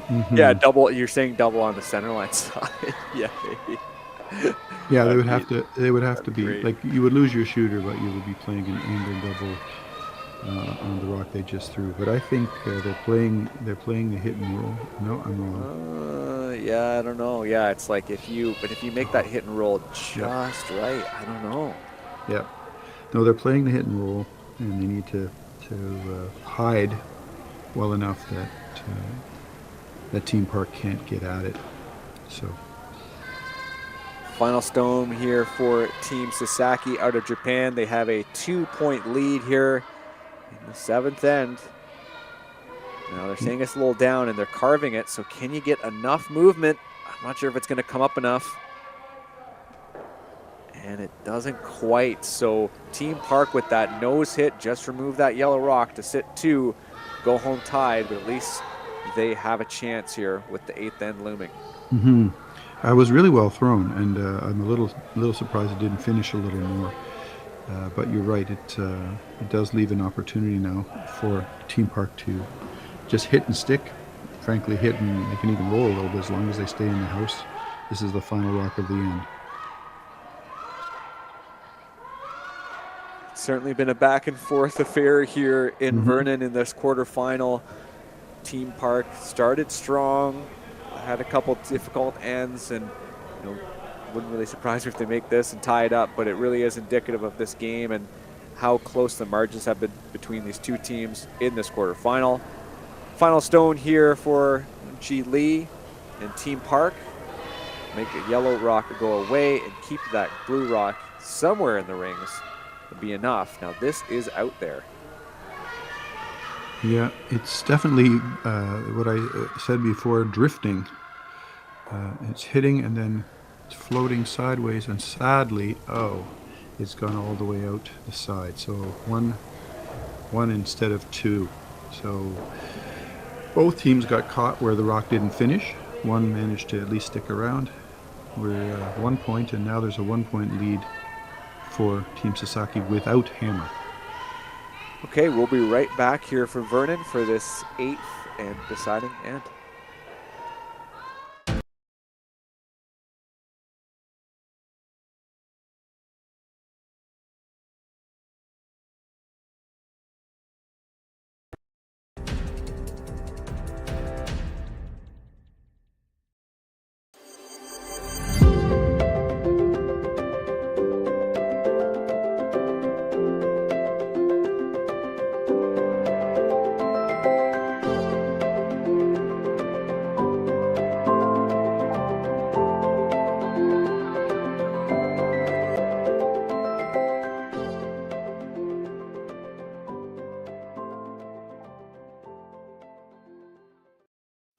I don't remember a time when curling wasn't a part of my life. When I wasn't putting in the sweat and hard work to be the best that I can be. Clocking in the time, the effort to practice day in, day out. Curling is more than just a game. It's a family, a community. And when it's time to play, I know I'll be ready. Hardline, supporting hundreds of our next generation athletes. I have a raspy voice. Hello and welcome back for the 8th end here between Team Park and Team Sasaki. Team Sasaki with a 1-point lead and with the hammer here. Marty Thompson and Dave Wills calling this game live, this quarterfinal. And David, looks like we have an update on the other sheet there adjacent to us in the other quarterfinal. Yeah, Marty, these two games that are on the ice right now are the quarters. Both winning teams will go on to play in the semis. And the other game, Kristen Ryan from Maple Ridge, BC, and Bobe Kang from Korea, has got to the 8th end. Team Kang from Korea are up by 2, 6-4. But Kristen Ryan has hammer, so she's trying, I guess, to at least make a 2 and stay alive. And it's really great to see both of these games have been very, very close. And just a reminder for folks here, you can find all of these streamed games on Curling Zone's YouTube channel, including happening right now in Martinsville, Saskatchewan, the Ali Jenkins Mixed Doubles Memorial. There's been some great games out of there too. I think the final is set for later this afternoon. You can go ahead and check that. I believe it's might be 5:30 p.m. Eastern Time, 3:30 Mountain Time, and I guess 4:30 local there in Martinsville. So yeah, by all means, check out more of these games all afternoon here as we, it's a big day of streaming for curling, of course, with the slams going on as well. There's lots of curling available for you today. So for our viewers, we just saw something interesting that definitely has not happened yet this game, where Team Park has put up a center guard. They wanted it to be on the line so that they couldn't play a tick, but they didn't succeed. They got it in the free guard zone, but not on the line. So Team Sasaki came down and tried to tick it, but it overcurled. They hit it too full, and as a result knocked it out of play. So then it came back. The blue rock from Team Park is now back where it was to start with, and Team Sasaki's rock was removed. And then now Team Park has just tried to double up the centerline guard by throwing a long guard and hogged it. So we are now pretty much where we were a minute ago. It's been very interesting. It was an attempted tick. Which it's nice to see those, because most of the game, the people who've been playing centerline guards have done it so well that they've been touching or on the center line, which means that the tick rule applies and they're not allowed to touch it. But this one is vulnerable, so to speak. It can be ticked, and they're trying again, I think. And this either they're ticking or they're trying to go around. Looks like it was another tick attempt, and it's going to go all the way through. Yeah, very, very peculiar start to this crucial end. You know, you can just tell that the risk required in some of these shots, and of course the hog is quite unfortunate. But there's a chance to just sort of now kind of just try to come around for Team Park. Again, they're looking for one, potentially two here, one to tie, two to win. And just try to sink one around, I guess. Yeah, it's hard to tell from our vantage point whether the weight is going to be sufficient to draw. I think this is another guard. They're smart just to realize that if they're going to get something started, they're going to have a decent set of guards. We have now had enough rocks played, though, that if I'm not mistaken, that was the 5th rock. Yes. So therefore, we can start to peel. And here we go with Sasaki basically just trying hard to remove everything. The fewer rocks in play, the better as far as Team Sasaki is concerned at this point. Most certainly. Peel attempt here from this team from Japan. Looks like they'll be able to carve that over. Just enough. Oof. Quite close to making that double. And just put the guard back up and just continue this for a little bit and see where Park can end up at the end of the end. At least one more, yeah. It takes a lot of patience to play it this way. I notice it interestingly that the energy of the team seems to have shifted. There's a lot more sort of relaxed, smiling conversation going on with Team Sasaki, whereas Team Park is still very much entrenched in the sort of the concentrated grind of the game. This has got to be over just barely. Good. So just a reminder for folks at home, the semifinals here in Vernon scheduled to start at 12:15 p.m. Pacific time, 3:15 p.m. Eastern time. And again, both these teams looking to go ahead to take on one of two Chinese teams in the semifinal.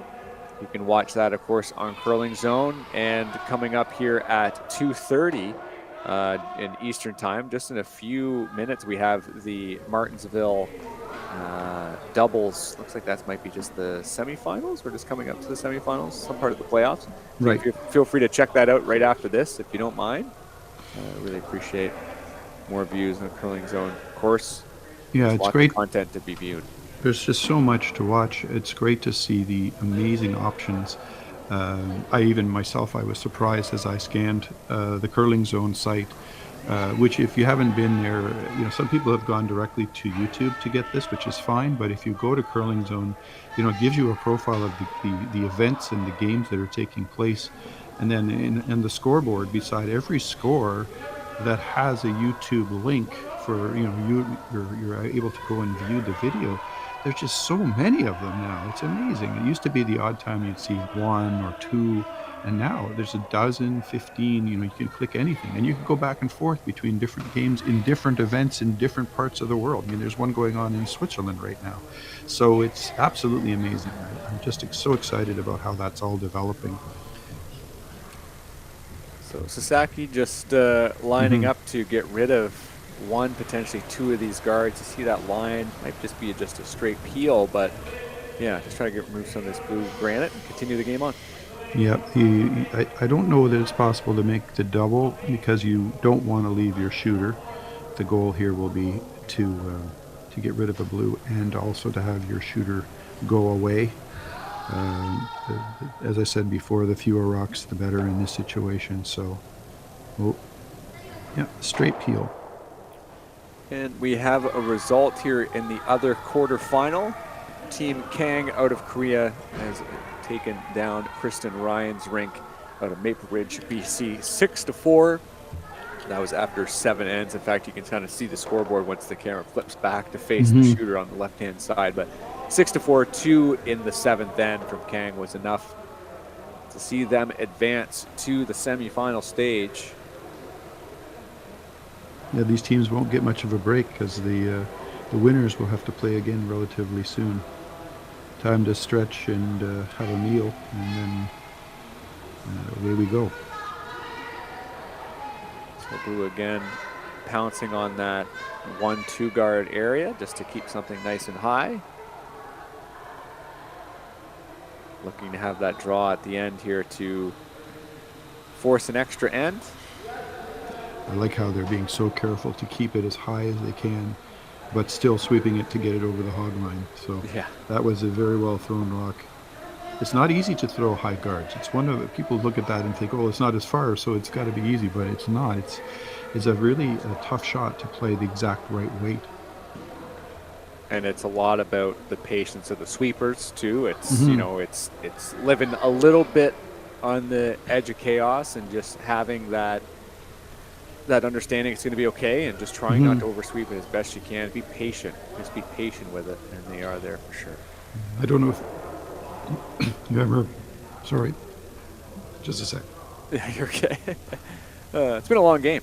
It's been a long game. We've been talking quite a bit. So. Sorry. Oh, I'm still doing it.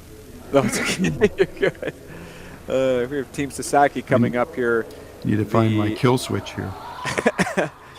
Second stone here from the skip, who's throwing third and trying to just sort of remove this rock from play, get a big enough roll, and they do keep things opened up. You know what? That was a lovely shot, and again, the goal is take it out and roll away so that you minimize the amount of options. And with this long guard now, I mean, it is possible to draw around it, but it's a long guard, so even if they do throw a beautiful shot, it's possible for the other team to come right around and follow, really, the draw that they see. So the key here will be to paying attention to the ice so that you know exactly what line to pick. What I was starting to say about how difficult it is to throw long guards that are close to the hog line. I don't know if you've ever had some of these opportunities in your own club, Marty, with fun spiels and games and things, where we had one where there were 4 teams, 4 times 8, so 32 curlers, and the challenge was each player on the team throws 1 rock, and you've got to try and stop the rock on the hog line. You get a point if you throw the rock on the hog line with sweepers. So there were 32 curlers, each had 1 shot. How many do you think managed to put a rock on the hog line? Oh wow! Do you want to guess? Out of how many? 32. I'd say 2. Yeah, the answer is 1. Really? Yeah. No, there were a bunch of people who were really, really close. Like the game was, if it's not on the hog line, like touching the hog line, you don't get a point. So there were a lot within like 3-4 inches, say. But just everybody thinks, how hard can that be? Well, it's really hard to throw it because you throw it soft and you hope your sweepers will do the right thing. And the odd time we had sweepers who'd swept it too much and it went too far. So it was really fun. It was an exciting little thing to try. The challenge. Great. Yeah.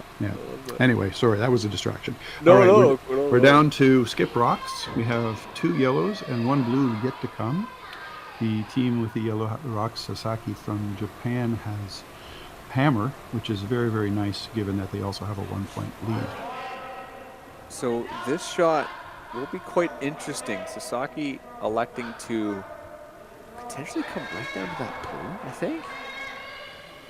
Come right down to the blue that's on the button, right? I think so. It's going to be pretty precise, and it looks close. This is a great shot. And they want that to roll. So blue has the opportunity here in Team Park's final shot. Of course, they need to be shot, but they need it covered. So, yeah, that might be the play there. Just kind of come either corner frozen to yellow and hope that you're shot, or just come right around. Mm-hmm. It's definitely a discussion. I don't know if it's possible to freeze and get the benefit of, the connection with the yellow rock and be shot, because you have to be shot or else this is all over. So I think they're wiser if they just try to outdraw and hide and then hope for the best. Yeah. Difficult position for sure. Yeah. Because wherever blue is, if they're visible and they can be removed, yellow, Team Sasaki with the yellow rocks with hammer, they don't have to score. Yeah. Yep, they can just peel it away. Mm-hmm. Yep. You get rid of this last blue rock wherever it is, then the game's over and you're fine. And that might be why you have to draw. Mm-hmm. Right? Yeah. Mm-hmm. Well, you have to be shot. Shot. Yeah, you have to be. Yeah, you have to just be in there, because it's just because if you are shot and you are melded to that yellow rock, this team can make that go away in a heartbeat, for sure. Yeah, probably. Yeah, so you just have to be just about there. That seems like as good a call as any at this point. Final stone here for Team Park. Of course, they need to be shot. Stone, tie this up, potentially send it to an extra here as they try to get into the semifinals in Vernon. They are having a chat. I'm not sure why they're like. Maybe they're electing the hit and roll. Maybe is that what the call is? Again, we were just lamenting over the break about how David and I really struggled to see exactly what kind of calls are on this ice when you just sort of see the broom and the angle is hard to sort of see the exact weight that these players are kicking out with. But this might be the hit and roll. Yeah, it's really hard to tell. Because this also would be, I think, just about perfect ice for a draw. So, so we have to judge it based on the weight. But they throw such lovely finesse weight hits that it's almost hard to tell as they're coming at us what they're doing. Final stone here for Team Park. Most importantly, they need to be shot stone at the end of this. Pulling it a little tight. They might like the line here, though. Now the key is the roll off of this yellow rock. They're going to get a thin part of it, and it's going to roll just past where that guard is. So now Team Sasaki just needs to clear that blue rock out to book a spot in the semifinals here in Vernon. Yeah, you notice I don't know if it was strategic, but my guess is they strategically put the target rock onto this side of the ice, because this is the side that's giving them headaches a little bit with the rock drifting a little bit, especially when you throw hit weights. You notice the broom is dead center of the rock. They're not expecting it to move much at all. Final stone here from Team Sasaki and their fourth, Ari Ogahara. Right on it here to keep it straight. That's usually a good design if you've got ice like this. And why not stick the hit just for fun? Yellow scores 1, make it 6-4 for Team Sasaki. They move on to the semifinals here at the Prestige Hotels and Resorts Curling Classic. David, your final thoughts on this one? No, a great game. I was glad to see it. It seemed like the level of concentration and accuracy stepped up a notch in the second half. They all knew that they had a chance to bring this game home. Interestingly, now these teams have played twice in this event, and they're 1-1. So hopefully this rivalry will continue and we'll see them again against each other in the future. It's been a pleasure, Marty. Yeah, it has. Thank you, David. Yeah, for David, myself, and everyone here at Curling Zone, Curling Stadium, behind the scenes here, thank you so much for tuning in. David's got to get to a game here, I think, another call here from Martinsville, so appreciate the time. Thanks, everybody, for tuning in. Again, final score, Sasaki 6, Park 4. Sasaki moves on to the semifinals.